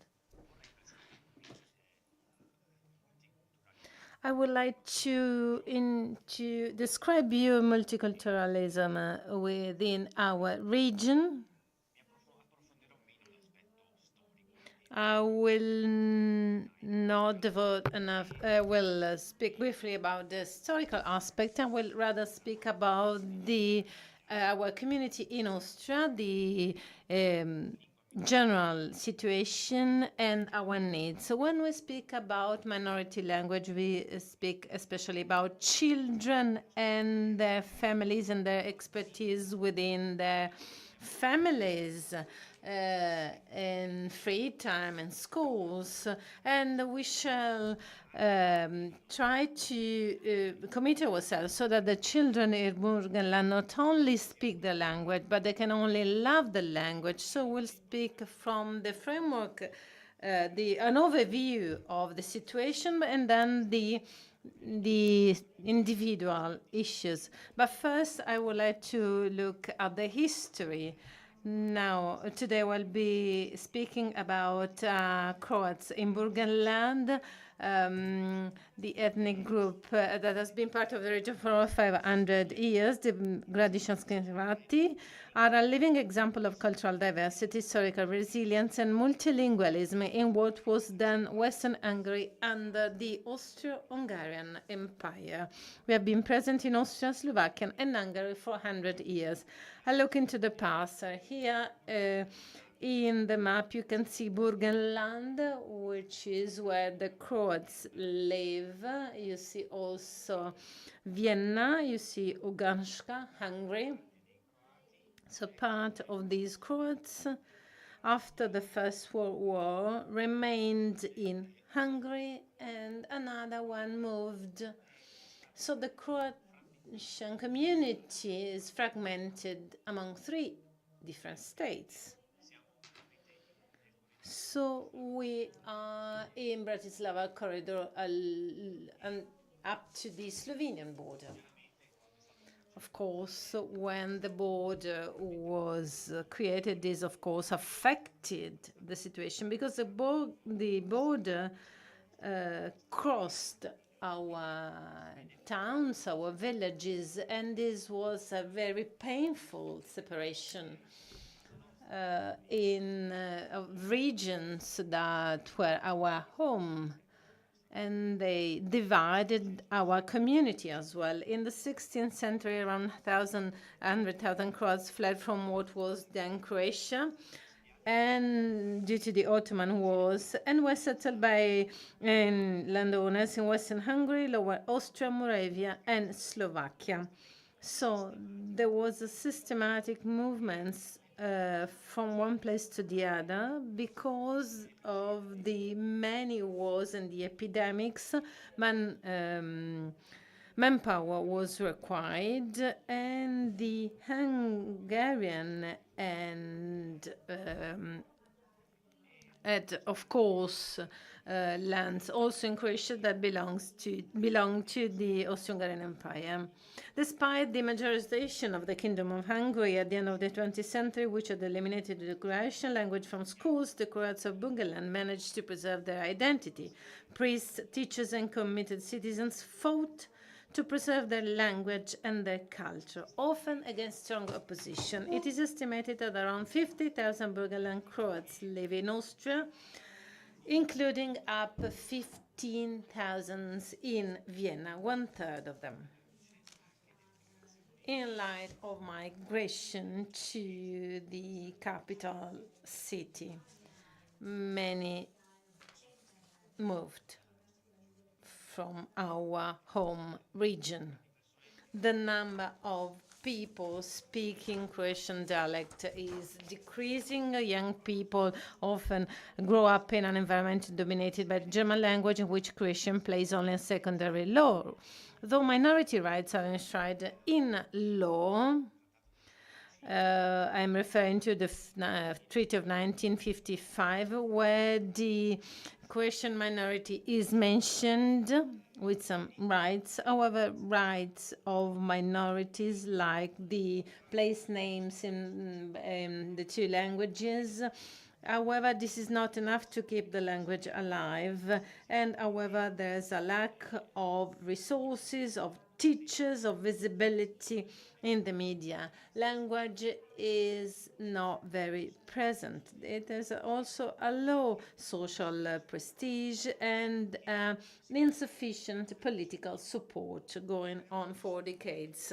It took over 40 years before Austria used bilingual place name signs in Burgenland, despite them being guaranteed by the 1955 Vienna Treaty. The former Federal Chancellor Schlüssel a few weeks ago spoke about these facts, describing them as a disgrace for the Republic of Austria. Many Croatian rights have been claimed in court. Austrian politics and bureaucracy have managed to cover up possible solutions and postpone them indefinitely.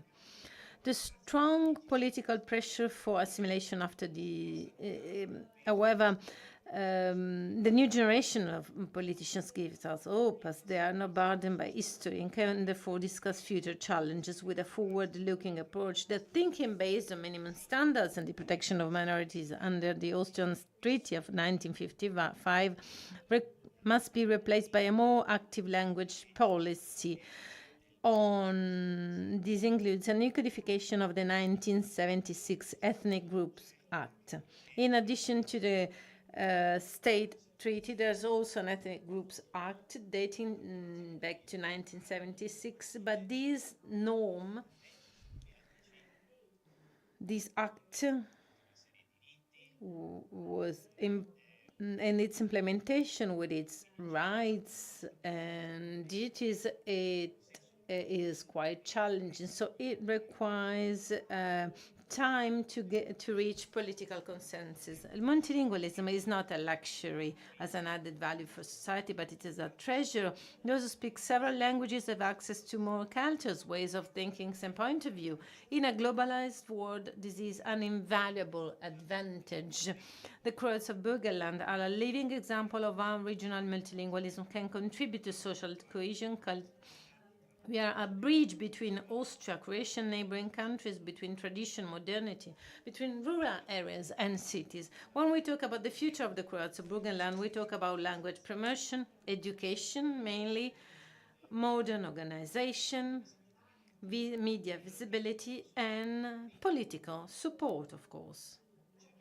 There's a need for more bilingual education opportunities, not only for language teaching, but also to strengthen cultural identity. We need also multilingual nursery schools and schools are even outside indigenous area. And very often these actions are held in the areas where they live, I mean the settlement areas, but also in Graz or Vienna where many Croats live, there are no such structures. We need new Croatian language media formats that appeal to young people. More content in Croatian is needed on radio, television, and media. We need political recognition and financial support to support cultural projects. The ethnic group must be actively involved in political decision-making processes at all levels, federal, regional, and municipal. Another important aspect is intergenerational dialogue so that the older generation can pass on their knowledge and language. So work with the future generation, it is essential. We see it also in this map. There's no border with Croatia. We are very, very far from the motherland, I would say. We need to organize it differently as against an area where a minority language is the language of the neighboring language. However, cross-border cooperation is essential, and with the entry of Croatia in the European Union, new opportunities opens for exchange with an added economic and cultural value, and we need to seize this opportunity. An extremely important aspect is the role of the family. We cannot neglect it. We cannot blame only the administration. Family has a pivotal role for transmitting a minority language. In a world when many minority languages are at risk of extinction, the family has an important responsibility because it is the place where children experience and learn a language. If parents and grandparents actively use the minority language in everyday life, it becomes a natural form of communication for children. This is not only strengthens their language skills, but also their emotional bond with their cultural identity. Therefore, it is important that children learn to grow up with their language, so their parents are the examples, models for those children, role models. Because we know that if within the family the minority language is given value, then children will most probably use it. This is not a guarantee, of course, because the German language has a strong pressure.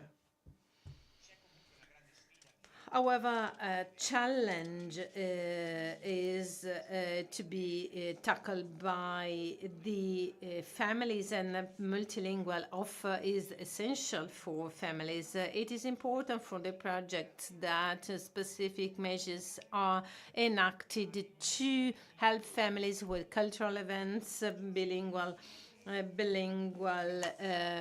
books. Our association, Croats in Burgenland, has a very important offer.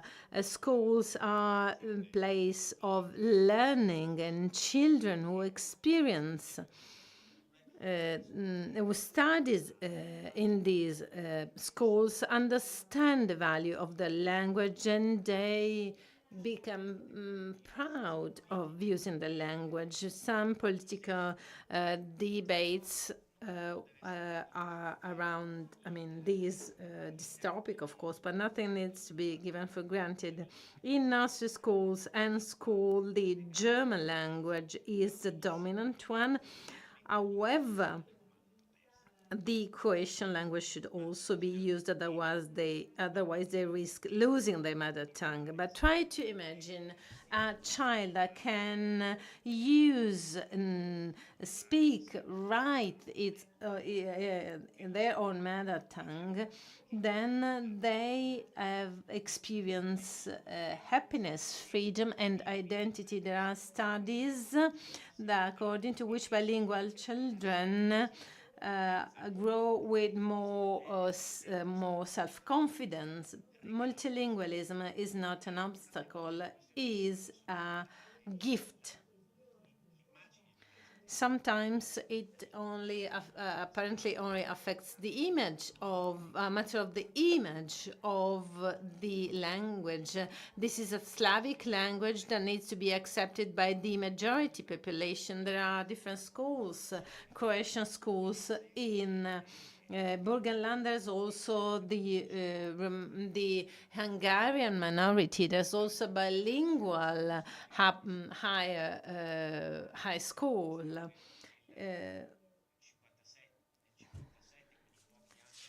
In 1957, a few years after the Second World War, Slovenian experienced bilingualism already at the time, whereas we needed to wait until 1993. It means decades, it means generation waiting for them to be recognized, these kinds of schools. There are teachers much committed, and there are also projects that are being promoted thanks to associations that enables the creations of didactic material. What is important is that a recognized education system, there also needs to be a recognized recognition in terms of times. In 1955, there was no the legal framework. However, today we need to safeguard bilingual schools. It is also important continuous learning and training for teachers, and it is extremely important the cooperation with Croatian associations.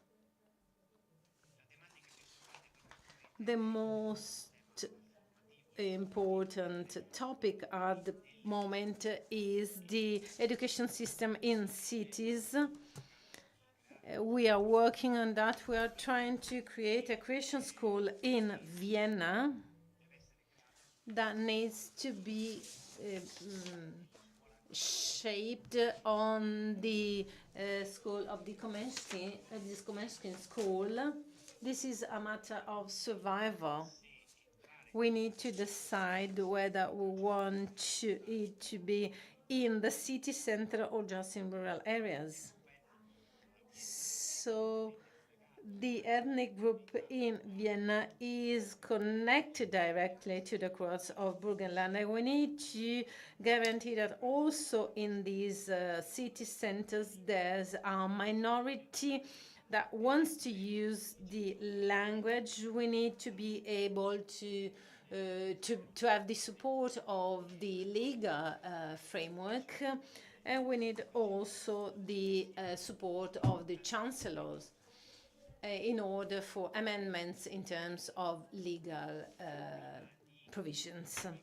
Before concluding, I look to the future. If we invest in education, language, and children today, the future of Burgenland Croats will be a little brighter as against the present situation. Our children will not only speak German, English, and Croatian, but also the language of diversity, of respect and open-mindedness.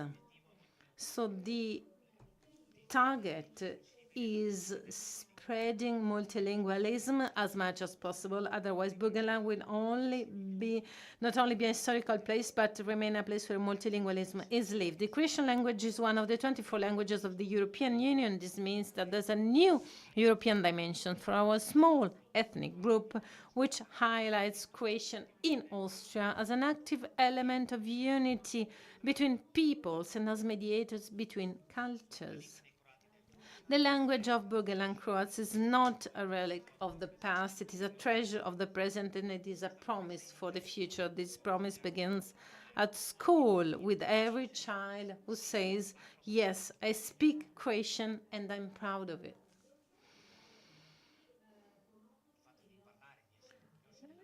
being proud of one's own language is the pillar we need to focus on, and that requires also legal framework. Let us ensure that this yes is promoted and celebrated and valued. The future of the Croats in Burgenland is not only in the hands of the ethnic group, it is a task that concerns everyone: politics, education, media, civil society. It's not just about language, it's about identity, participation, and respect.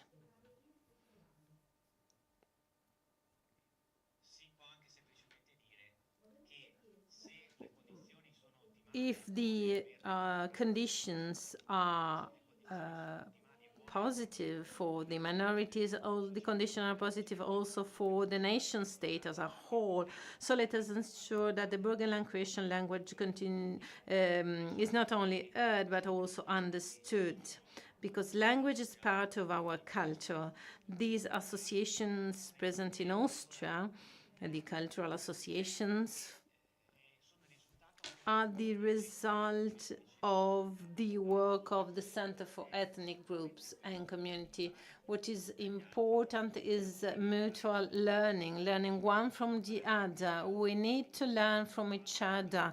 This is in the framework of further cooperation, so that Europe is being enriched in order to understand that we are not alone, that other peoples have the same problems, they have solutions to highlight diversity also in Europe. That's why I would like to thank you for your invitation, and because I think that similar events promote diversity for it to be part of our future. Thank you. Thank you.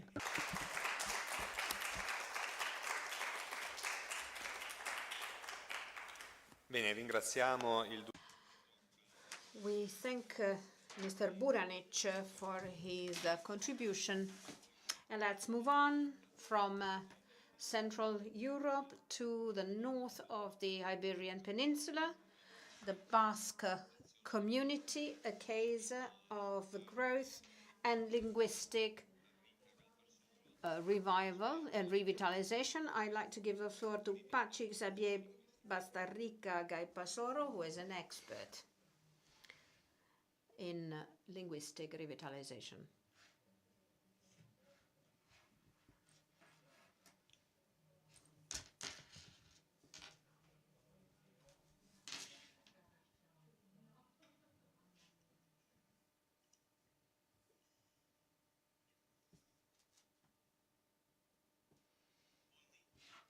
Gracias a la organización por venir. Buongiorno, good morning, buen día, buenos días. Undoubtedly, given that I started with a terrible Friulian, I have to apologize with Friulians for my bad pronunciations.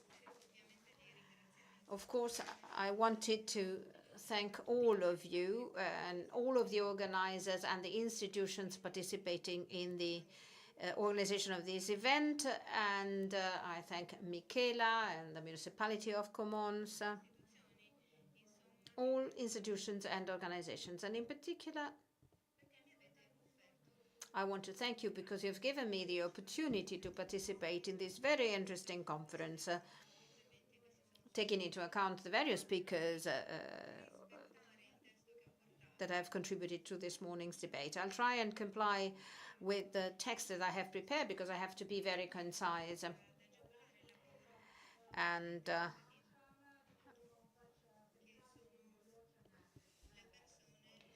I hope I will be of assistance for the interpreters, whom I thank for their efforts and their contributions. And I also have to thank the sign language interpreters who are here with us today. And the interpreters thank you back. The case of the Basque language in Euskadi is an example of the revitalization of a minority language, and I will try to explain where we come from, where we are, how we got here, and where we're heading. And I will focus on the future. I will focus on the autonomous community of Euskadi. There are smaller language talking Basque also in France, but I will focus on the Basque county in Spain, where the revitalization process has started.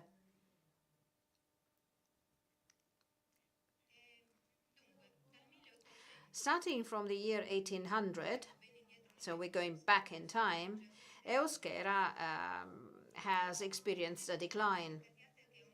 It is important for me to understand that this was a constant decline process, as you can see in these slides. In 1800, Basque-speaking population represented 76.8% of the population, but that percentage has decreased down to 21.9% in 1981. That was a catastrophic result. However, in the 80s of last century, a major turning point occurred thanks to the convergence of various factors: the arrival of democracy in Spain in 1978, and the following year, in 1979, the establishment of Basque self-government, a highly advanced self-government that grants Euskadi its own public powers with important competencies. Another important factor was the fact that the majority of the population was in favor of recovering the Basque language. There was a growing social momentum and the establishment by Basque institutions of a legal framework for the protection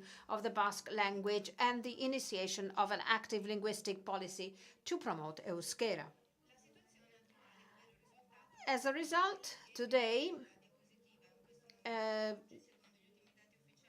according to the latest official data, dating back to 2021, the Basque-speaking population has reached 42.5% of the total population. We started from 21.9 in 1981, and today we are at 42.5%. Almost 900,000 Basque speakers. If we then add the Navarra and the French Basque county, we reach 1.5 million speakers. And that has been a constant growth. The number of Basque speakers has doubled. Today, there are 466,700 more Basque speakers than 40 years ago, while the overall population has only grown by 141,000 people in the same period. But we have 466,700 people more Basque speakers. And the population has increased only by 140,000 people alone. And most importantly, unlike what happened 40 years ago, today the highest percentage of Basque speakers are concentrated in younger age groups. As we can see from this graph, 86% of those under 16 years of age are Basque speakers. And 40 years ago, they didn't even reach 20%. Let's consider the users of Euskera. Now, the use of Euskera is fundamental, just like family transmission, as we heard from the previous speaker. The number of the Euskera users has increased. Today, in the Basque County, we have 630,000 people aged 16 and over, 1/3 of the population. And they use Euskera regularly to some extent. So 630,000 people using Euskera regularly in some way. And 2/3 of these 630,000 Euskera language users, in other words, 412,000 people, use Euskera as much or more than Spanish. In summary, that's their main language, and this has nothing to do with the situation 40 years ago. It's a radical change.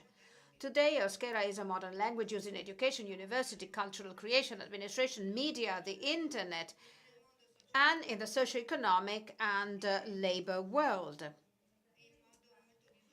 even though there is no homogeneity among the different sectors. And I would like to give you a very important figure from this same month.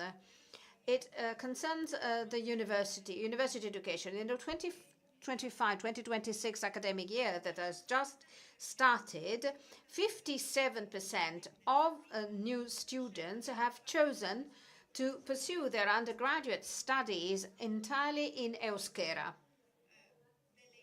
I think that this is enough to tell us that we are really confronted with a huge social-linguistic change. How has this change occurred? I think that the answer lies in the Basque model of linguistic revitalization. Based on this model, there are three factors. I was mentioning them yesterday. They are not the only ones, these factors, but they have been decisive. A suitable legal framework for the protection of Euskera to incentivize its use, then the adoption of active language policy, and a favorable civic will accompanied by broad social and political consensus. Thanks to our regional government, we now have a legal framework whose main pillars are the Statute of Autonomy, which is a sort of constitutional charter of the self-government of the Basque County, which declares the co-official status of Euskera and Spanish on an equal formal footing, and the law of the normalization of the use of Euskera adopted in 1982 by the Basque Parliament. The Statute of Autonomy and the Normalization Law are the two fundamental pillars of the Basque model of linguistic revitalization, together with the many other laws and regulations, decrees that have been adopted over time. Let's consider the principles for these linguistic revitalizations. Now, the first fundamental principle, I'm only mentioning 5, even though there are more. The first is equality of linguistic rights for all Basque citizens. Same rights for all citizens. This is very important in our case because 40 years ago, only 1 in 5 people spoke Euskera. But at the time, the right of all citizens to know and use Basque was recognized. And that right was recognized to each and every citizen, the right to know and use Euskera, and also to be taught in Euskera. The second pillar, citizens have the right to choose the language, Euskera or Spanish, one of the two official languages, and public authorities are obliged to adopt measures to make citizens' rights effective. Public authorities do not have any right when it comes to linguistic policies. It is the citizens that have rights. Public authorities have obligations. The third pillar, well, the goal is to progressively become a society of bilingual citizens. Based on the data that I've shown you, we see that a lot has been done, but there is still a lot to be done to come to full bilingualism. And the fourth pillar is integration and social cohesion. Language policy must promote social cohesion. I don't know whether there are policies in this field involving language policies as well. The fifth, and this is the main foundation, the will of the citizens, the attitude of the citizens. You can't understand the social linguistic change over the last few decades in the Basque County without the support of the citizens and without the broad social and political consensus that has made this development possible. It is on the basis of these principles and on the basis of the new legal framework of the Statute of Autonomy and the law for normalization of Euskera that strategies have been developed in 7 areas of use. And these areas are family transmission of Euskera, which was also mentioned, and rightly so, by the Croatian speaker. Education, non-university and university education, learning of Euskera by adults, administration, media, socio-economic and labor fields, and information and communication technologies. And then there is another fundamental element that should be added, which is the standardization of the language under the leadership of the Euskera Academy. I will focus on two principles: education and learning Euskera in adulthood. The spectacular growth of Euskera mainly relies on the education system, and in particular on the education of young people. 2/3 of those 466,000 new speakers are the product of the school system. The other 1/3 is the result of learning Euskera in adulthood. Let's consider now non-university education. What you see in the slide is the comparison between 83-84 and 22 and 23 academic years. In 1983-1984, we have the beginning of a new education system to abandon monolingualism. And then we have official data for 22 and 23. The strategy over the last 40 years when it comes to education, which started in 83 and 84, is based on three complementary principles that are part of the Basque legislation. We have compulsory education. Education must be provided in both official languages. And then you have the obligation to provide enough competence in both languages. And how does our education system achieve that result? Well, based on this principle, it is parents mainly who have to make a choice. They have to choose the main vehicular choice of teaching. Starting from a combination of these principles, the system offers three different linguistic models which are available for parental choice. We have Model A, which is the one you see here, which is education in Spanish. Spanish is the language of teaching, vehicular language of teaching, and Euskera is taught as a subject. The Model B, both official languages are vehicular languages. Some subjects are taught in Euskera and others in Spanish. And then you have Model D, which is the contrary of Model A, education in Euskera. Euskera is the vehicular language of teaching, and Spanish is taught as a subject. This system was introduced in the academic year and teaching year 1983-1984. How has it evolved over 40 years? Well, Model A, with Spanish as main language of education, was the main choice in 83 and 84 by 77.7% of parents. Today, that's a minority choice, and the percentage has gone down to 12.6%. Model D, teaching in Euskera in 1983-1984, was 14.2%. Today, it is up to 70.2%. And that's the large majority of parents, and the remainder involves education in both languages. So 87% of non-university education system uses Euskera as vehicular language for teaching by parental choice. 87%. And 40 years ago, that was only 22%. I'm not going to talk about adulthood courses in Euskera, and I approach the end of my presentation because I'd like to end with a look to the future. Where are we going? Where are we going? Well, what we've seen is just a few data concerning the growth of the Euskera language, but this growth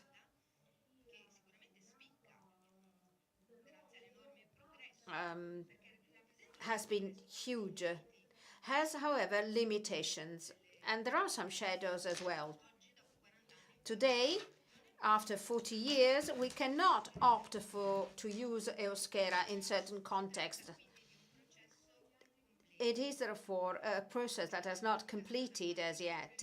There is a lot to be done, and there are new challenges confronting us because the legislation is changing, the social context of the Basque County is changing, the international context has changed, and in our case, the change has been due to the revitalization of Euskera. so that we now have a new social profile of the Euskera speaking population. Most of Basque speakers are new Basque speakers learning Euskera as a second language. And that's the most evident evidence that there has been a completely new social profile of Euskera. Currently, we live in a globalized world, climate changes, technological changes, a major role being played by official languages, English in particular, and that has an impact on multilingualism. And then consumption habits are changing, linguistic habits are changing, channels of communication are changing. The role of media, in particular, with young people, that way they're using media has nothing to do with the way young people used the media 15 years ago. There is a major impact played by streaming platforms. All of these factors together have a major impact on our young people, because it is with young people that our language can grow. And this is where the challenges lie. Old models are crumbling. Today we need to develop a sustainable development for the growth of our language, a sustainable development of language diversity. And this is very difficult to achieve versus the models that are based on monolingual policies. Why? Because we have to look for a complementary relationship among languages, and no language has to play a secondary role versus the others. So we have to look for new strategies. Another fundamental element has to do with demography. In the Basque society, demography will determine the future of Euskera. Our birth rate is very low, among the lowest in Europe, perhaps the lowest in Europe. And that's not good news for us. But this is who we are. We are a society with a major growth of Euskera, but we have to tackle other obstacles, other criticalities. And the birth rate brings about the aging of our population. And our young people are the social group that might most promote the growth of Euskera in the past. Still, the relative burden will decrease within society. We have an increasing number of migrants coming to our country, and it will continue to increase. And we really hope for migrants and number to increase, because we have a very low birth rate. But the policies of the future will have to take into account these changes in demography. The impact of technologies will be very strong. Euskera needs to find a place in this world. We need to have a stronger political consensus, a stronger social consensus, because it's not something that you achieve and then it stays there. You have to win it over and over every day. It's very easy to destroy this social and political consensus. A major challenge could be the following one. Euskera must continue to grow with the new speakers, using it as a second language, because the number of speakers has increased, but still there is room for improvement. There are people knowing Euskera but not using it, so further growth has to be promoted. And Basque speakers, native Basque speakers who have learned it within the family, must preserve it despite major pressures exerted by Spanish or other languages like English. So native Basque speakers will have to use Euskera as their first language in their everyday life. And those hundreds of thousands of new Basque speakers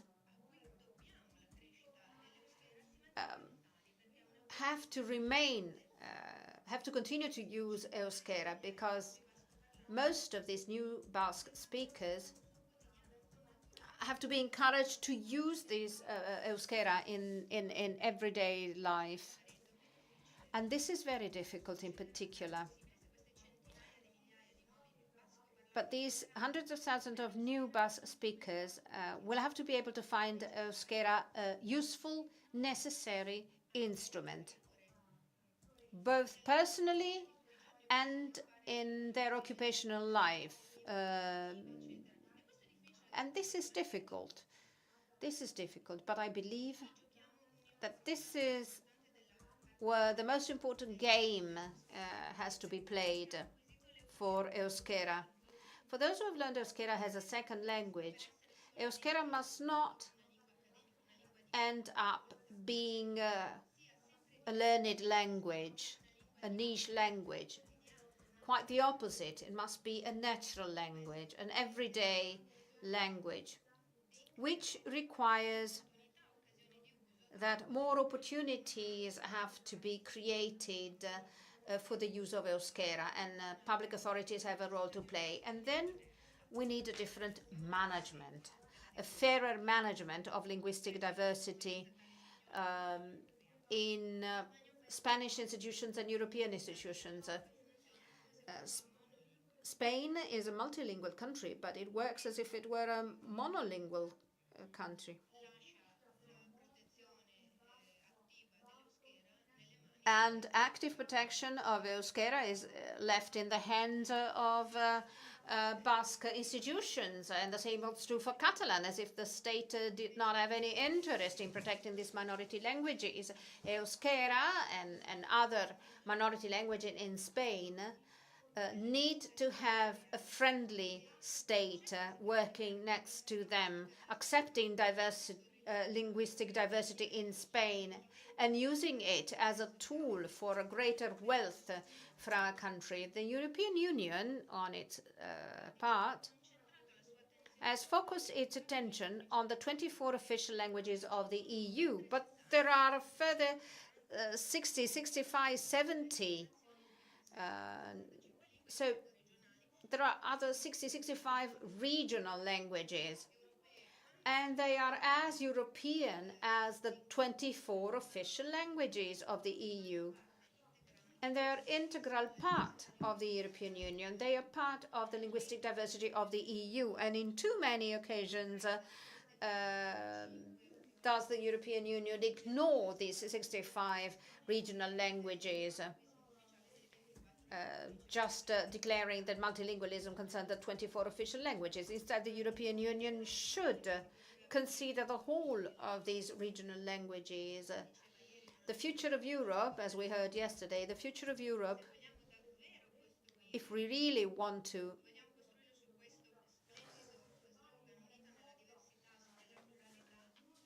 turn this slogan into a reality, united in diversity, require that no language prevails over the others. There are a few more considerations I'd like to add, but I know I have to conclude. I thank you. I thank the chairperson for the few minutes more that he has allowed me. Thank you for your attention.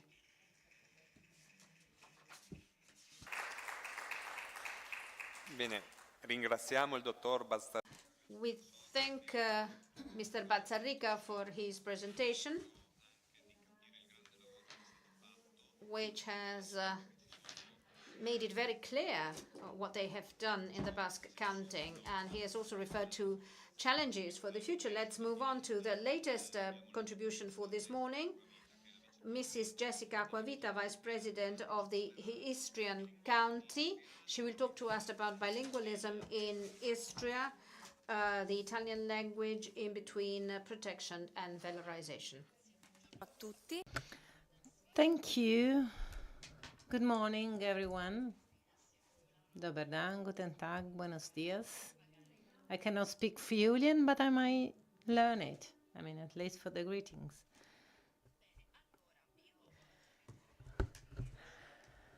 I will try to sum up my presentation.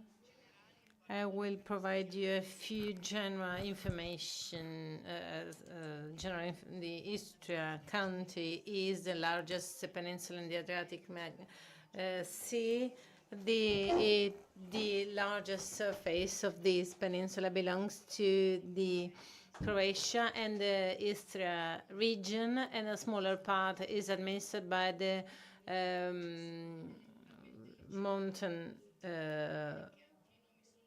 region, you can see the names of the different cities. They are bilingual names. You can find Porec, Parenzo, Pol, Rovigno, Rovigno, Novigrad, Cittànova, so the name in Italian and in the local language. When we speak about the population, this census is being carried out every 10 years, the latest one in 2021.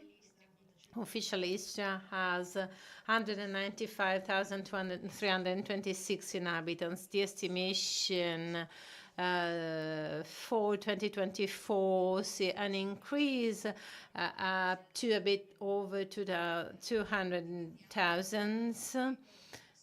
We share the same destiny of the previous, that was introduced by the previous speaker. We have a low birth rate, but we have a high rate of migration that provides positive numbers. Istria County is a county that we are proud to say being multicultural, bilingual. In this table, you can see the data on the population and on the nationality. This dates back to the census of 2021. The majority are Croatian, of course, 76.4%, and then followed by the minorities. The main minority in Istria is the Italian minority, 9,784, which means 5% of the population, 5.01% of the population, which is an important number as for the rights of the Italian community in Italy and in our country. The positive figure is that this census mentioned 9,784 Italians, but 9,836 declare Italian to be their mother tongue. So the number of those defining them as Italian speakers is always higher of the numbers of those declaring Italian nationality. The Italian Italian national community, you can see the Istro-Venetian Festival, Mattinata in Rovigno, the Istriotto Festival. It is very often the Italian community that preserves traditions, local traditions, especially along the shore, the western shore of Istria, which is the historic settlement places of the Italian community. There are, of course, norms protecting the Italian minority in Istria. There are international agreements, there are internal or national, domestic or national laws, and local rules and regulations. Here you have some examples, international agreements that were mentioned before by the lawyer Yards, the London Memorandum, Osmond Treaty. As for the modern Croatian Republic and the Italian minority, an international agreement is the one dating back to 1996 between Croatia and Italy on the rights of the minorities. The national laws are many.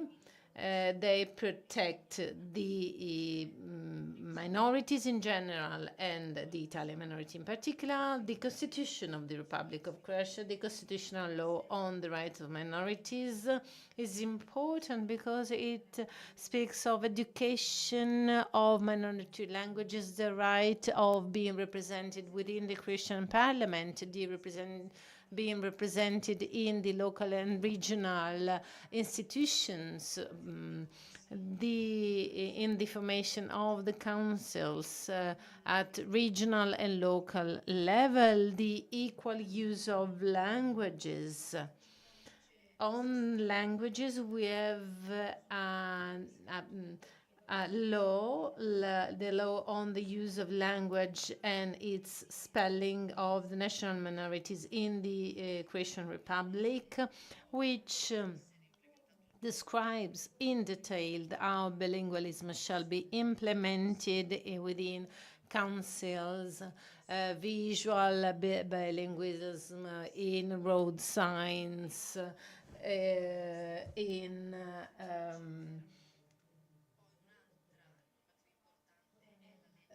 another important law is the law on education and teaching of the language and spelling of national minorities. The latest one is the law on territories of the region, cities, and municipalities of the Republic of Croatia. Because if I've earlier mentioned the bilingual names of the cities, is thanks to this law that entered into force recently and that recognize the bilingual Italian and Croatian name places of some cities, place names of some cities. And then we have local norms, municipal statutes, and the statute of the Istria County. This is a document we are very proud of. We celebrate it with particular occasion. We do celebrate the day of the statute that was approved in 1994 by the Regional Assembly, and it was, however, recognized by the Croatian government only in 2006. It took 12 years for our statute to be recognized because Croatia rejected the articles on bilingualism and therefore the use of Italian. I mentioned a couple of them. Article 21 in the Istria County, the official and equal use of languages in these implemented in the all the bodies boards of the region, or where it's said that all stamps, documents needs to be in Italian as well. Article number 23, 26. All the articles on bilingualism were rejected by Croatia until 2006, after the entry into force of the constitutional law on the rights of minorities. So this was our struggle that we fought for, thanks also to a policy that since the 90s, where the different regions were established in the Republic of Croatia, we have always tried to promote and protect the values of bilingualism and the protection of the Italian minority, which is an autochthonous component of the country. I mentioned also the institutions of the Italian national community. In the previous slide, in article number 29 of our statute, it says that Istria County recognized the role of the Italian Union as representatives of the people belonging to the Italian national community. The president of the Italian Union will speak later. It is important because the different institutions of the Italian national community are hosted also in our region, the Italian Union. We have the Italian communities, 52 in total, between Slovenia and Croatia. Of them, 31 are in Istria County. We have primary schools, upper high schools, and nursery schools in Italian, where the teaching is completely held in Italian, and then, of course, also the Croatian language is studied. Of 14 primary schools, 7 are in Istria. Of 7 upper high schools, 3 are in Istria. Of 17 nursery schools, 7 are in Istria. So most of our community schools are in Istria. Then we have the Historic Research Center in Rovigno, the Council for the Italian National Community, Radio and TV Capodistria, which is in Slovenia, but it is our community resource, a transnational resource, the Edit Publishing House in Rijeka, the Carlo Combi Center in Pirano, the Italian Drama in Rijeka again. Our region, since the beginning, has always promoted this multilingualism and multiculturalism. It is the only region in Croatia with a councillorship for the minorities, the language minorities, and their young people, that promote activities especially for the protection and promotion of the Italian language at local level.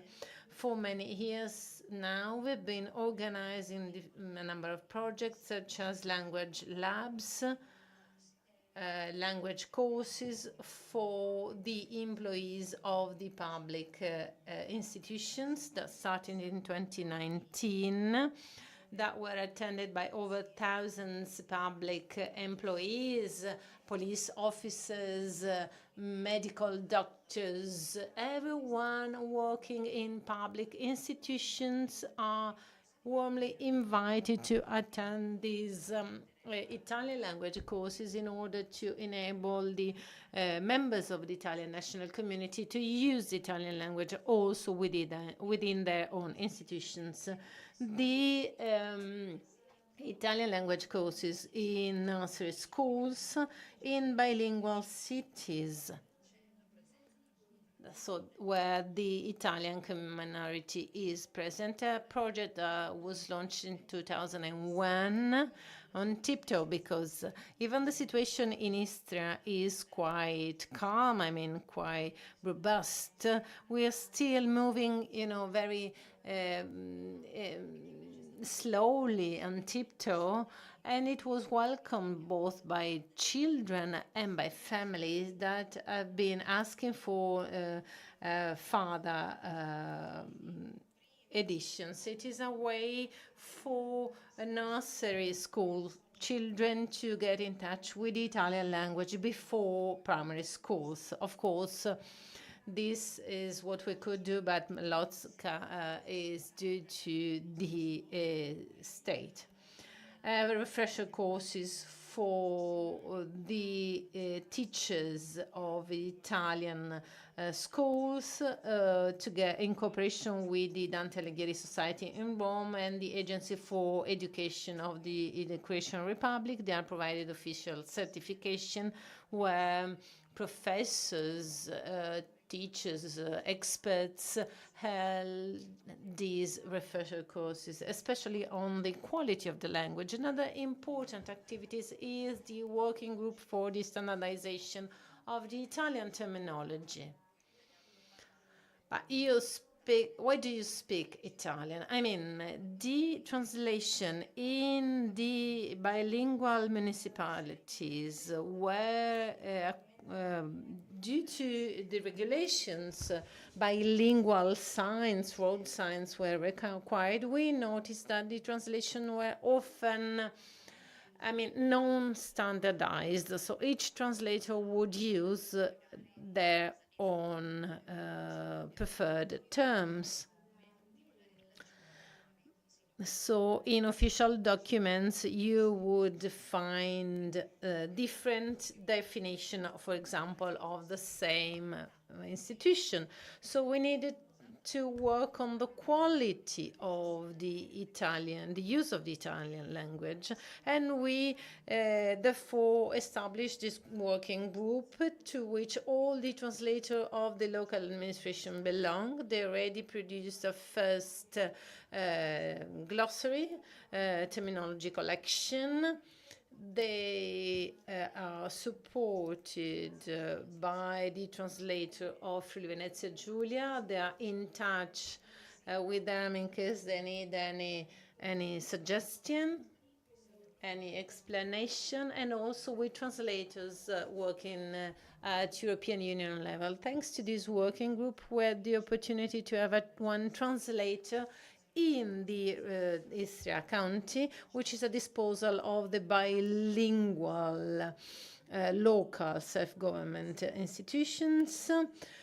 We fund weekly radio newscasts for local channels and one weekly TV newscast on the local channel. So, hand in hand with the national broadcasting channels in Slovenia with the Capodistria, or in Croatia with the Croatian channels in Pola or in Rijeka, we felt the need to increase the number of newscasts also in the local channels for Italian to be heard also at local level. This is apparently a small project, yet now when journalists follow the different events, they automatically request for the statements both in Italian and in Croatian so that they can use them in the radio broadcasts. Therefore, the Italian language courses this year were attended mostly by journalists that expressed their interest in learning Italian better for it to be used also on the working place. The Istria County supports the institutions of the community from the Italian Union, the projects, the Center for History Researches, the library in Pola. We provide financial support. We fund partially also the activities of these institutions. Two of them are extremely important, the Istro Venetians Festival and the Istriot Festival, because we do speak in Istria of bilingualism, but also of diglossia, because for most of them, most of the people not only speak Italian, but also the Istro-Venetian dialect on the Istriot dialect. And these two activities enable the revitalization of the use of dialects. Try to imagine a minority community that needs to learn and use Croatian as the official language of the country they live in. They have some difficulties because their mother tongue is Italian, but Italian also by those belonging to the community was seen as the formal language, whereas the dialect was the one spoken by the less educated people. But thanks to this project today, we have young people that are very proud to speak also the Istro-Venetian dialect. And this is my language, and this is important for the identity. And project for the promotion of visual bilingualism, broad signs, where they are not enough. In Istria, noi, as the Italian community in Istria, live in a double perspective. For the Istria County, which is not an autonomous region as we would like, so without the autonomy of the Italian autonomous regions, for the Istria County, we are an national autochthonous community with real rights and with status, an official status, also an official nation states, but for Croatia we are one of the 23 minorities. So whereas the local administration would like to do much more to ensure the rights at a higher level within the national community, it is impossible because education, schools, health institutions are of a national responsibility, not a regional responsibility. So there is this struggle between what we would like to do, to have, and what we can do and have. However, we continue fighting in this struggle, and I agree with the previous speaker. It is the first one using the language are the families, so we need to be aware, we need to promote it. We shall not blame the city, the municipality, the region if we are not the first to use these languages.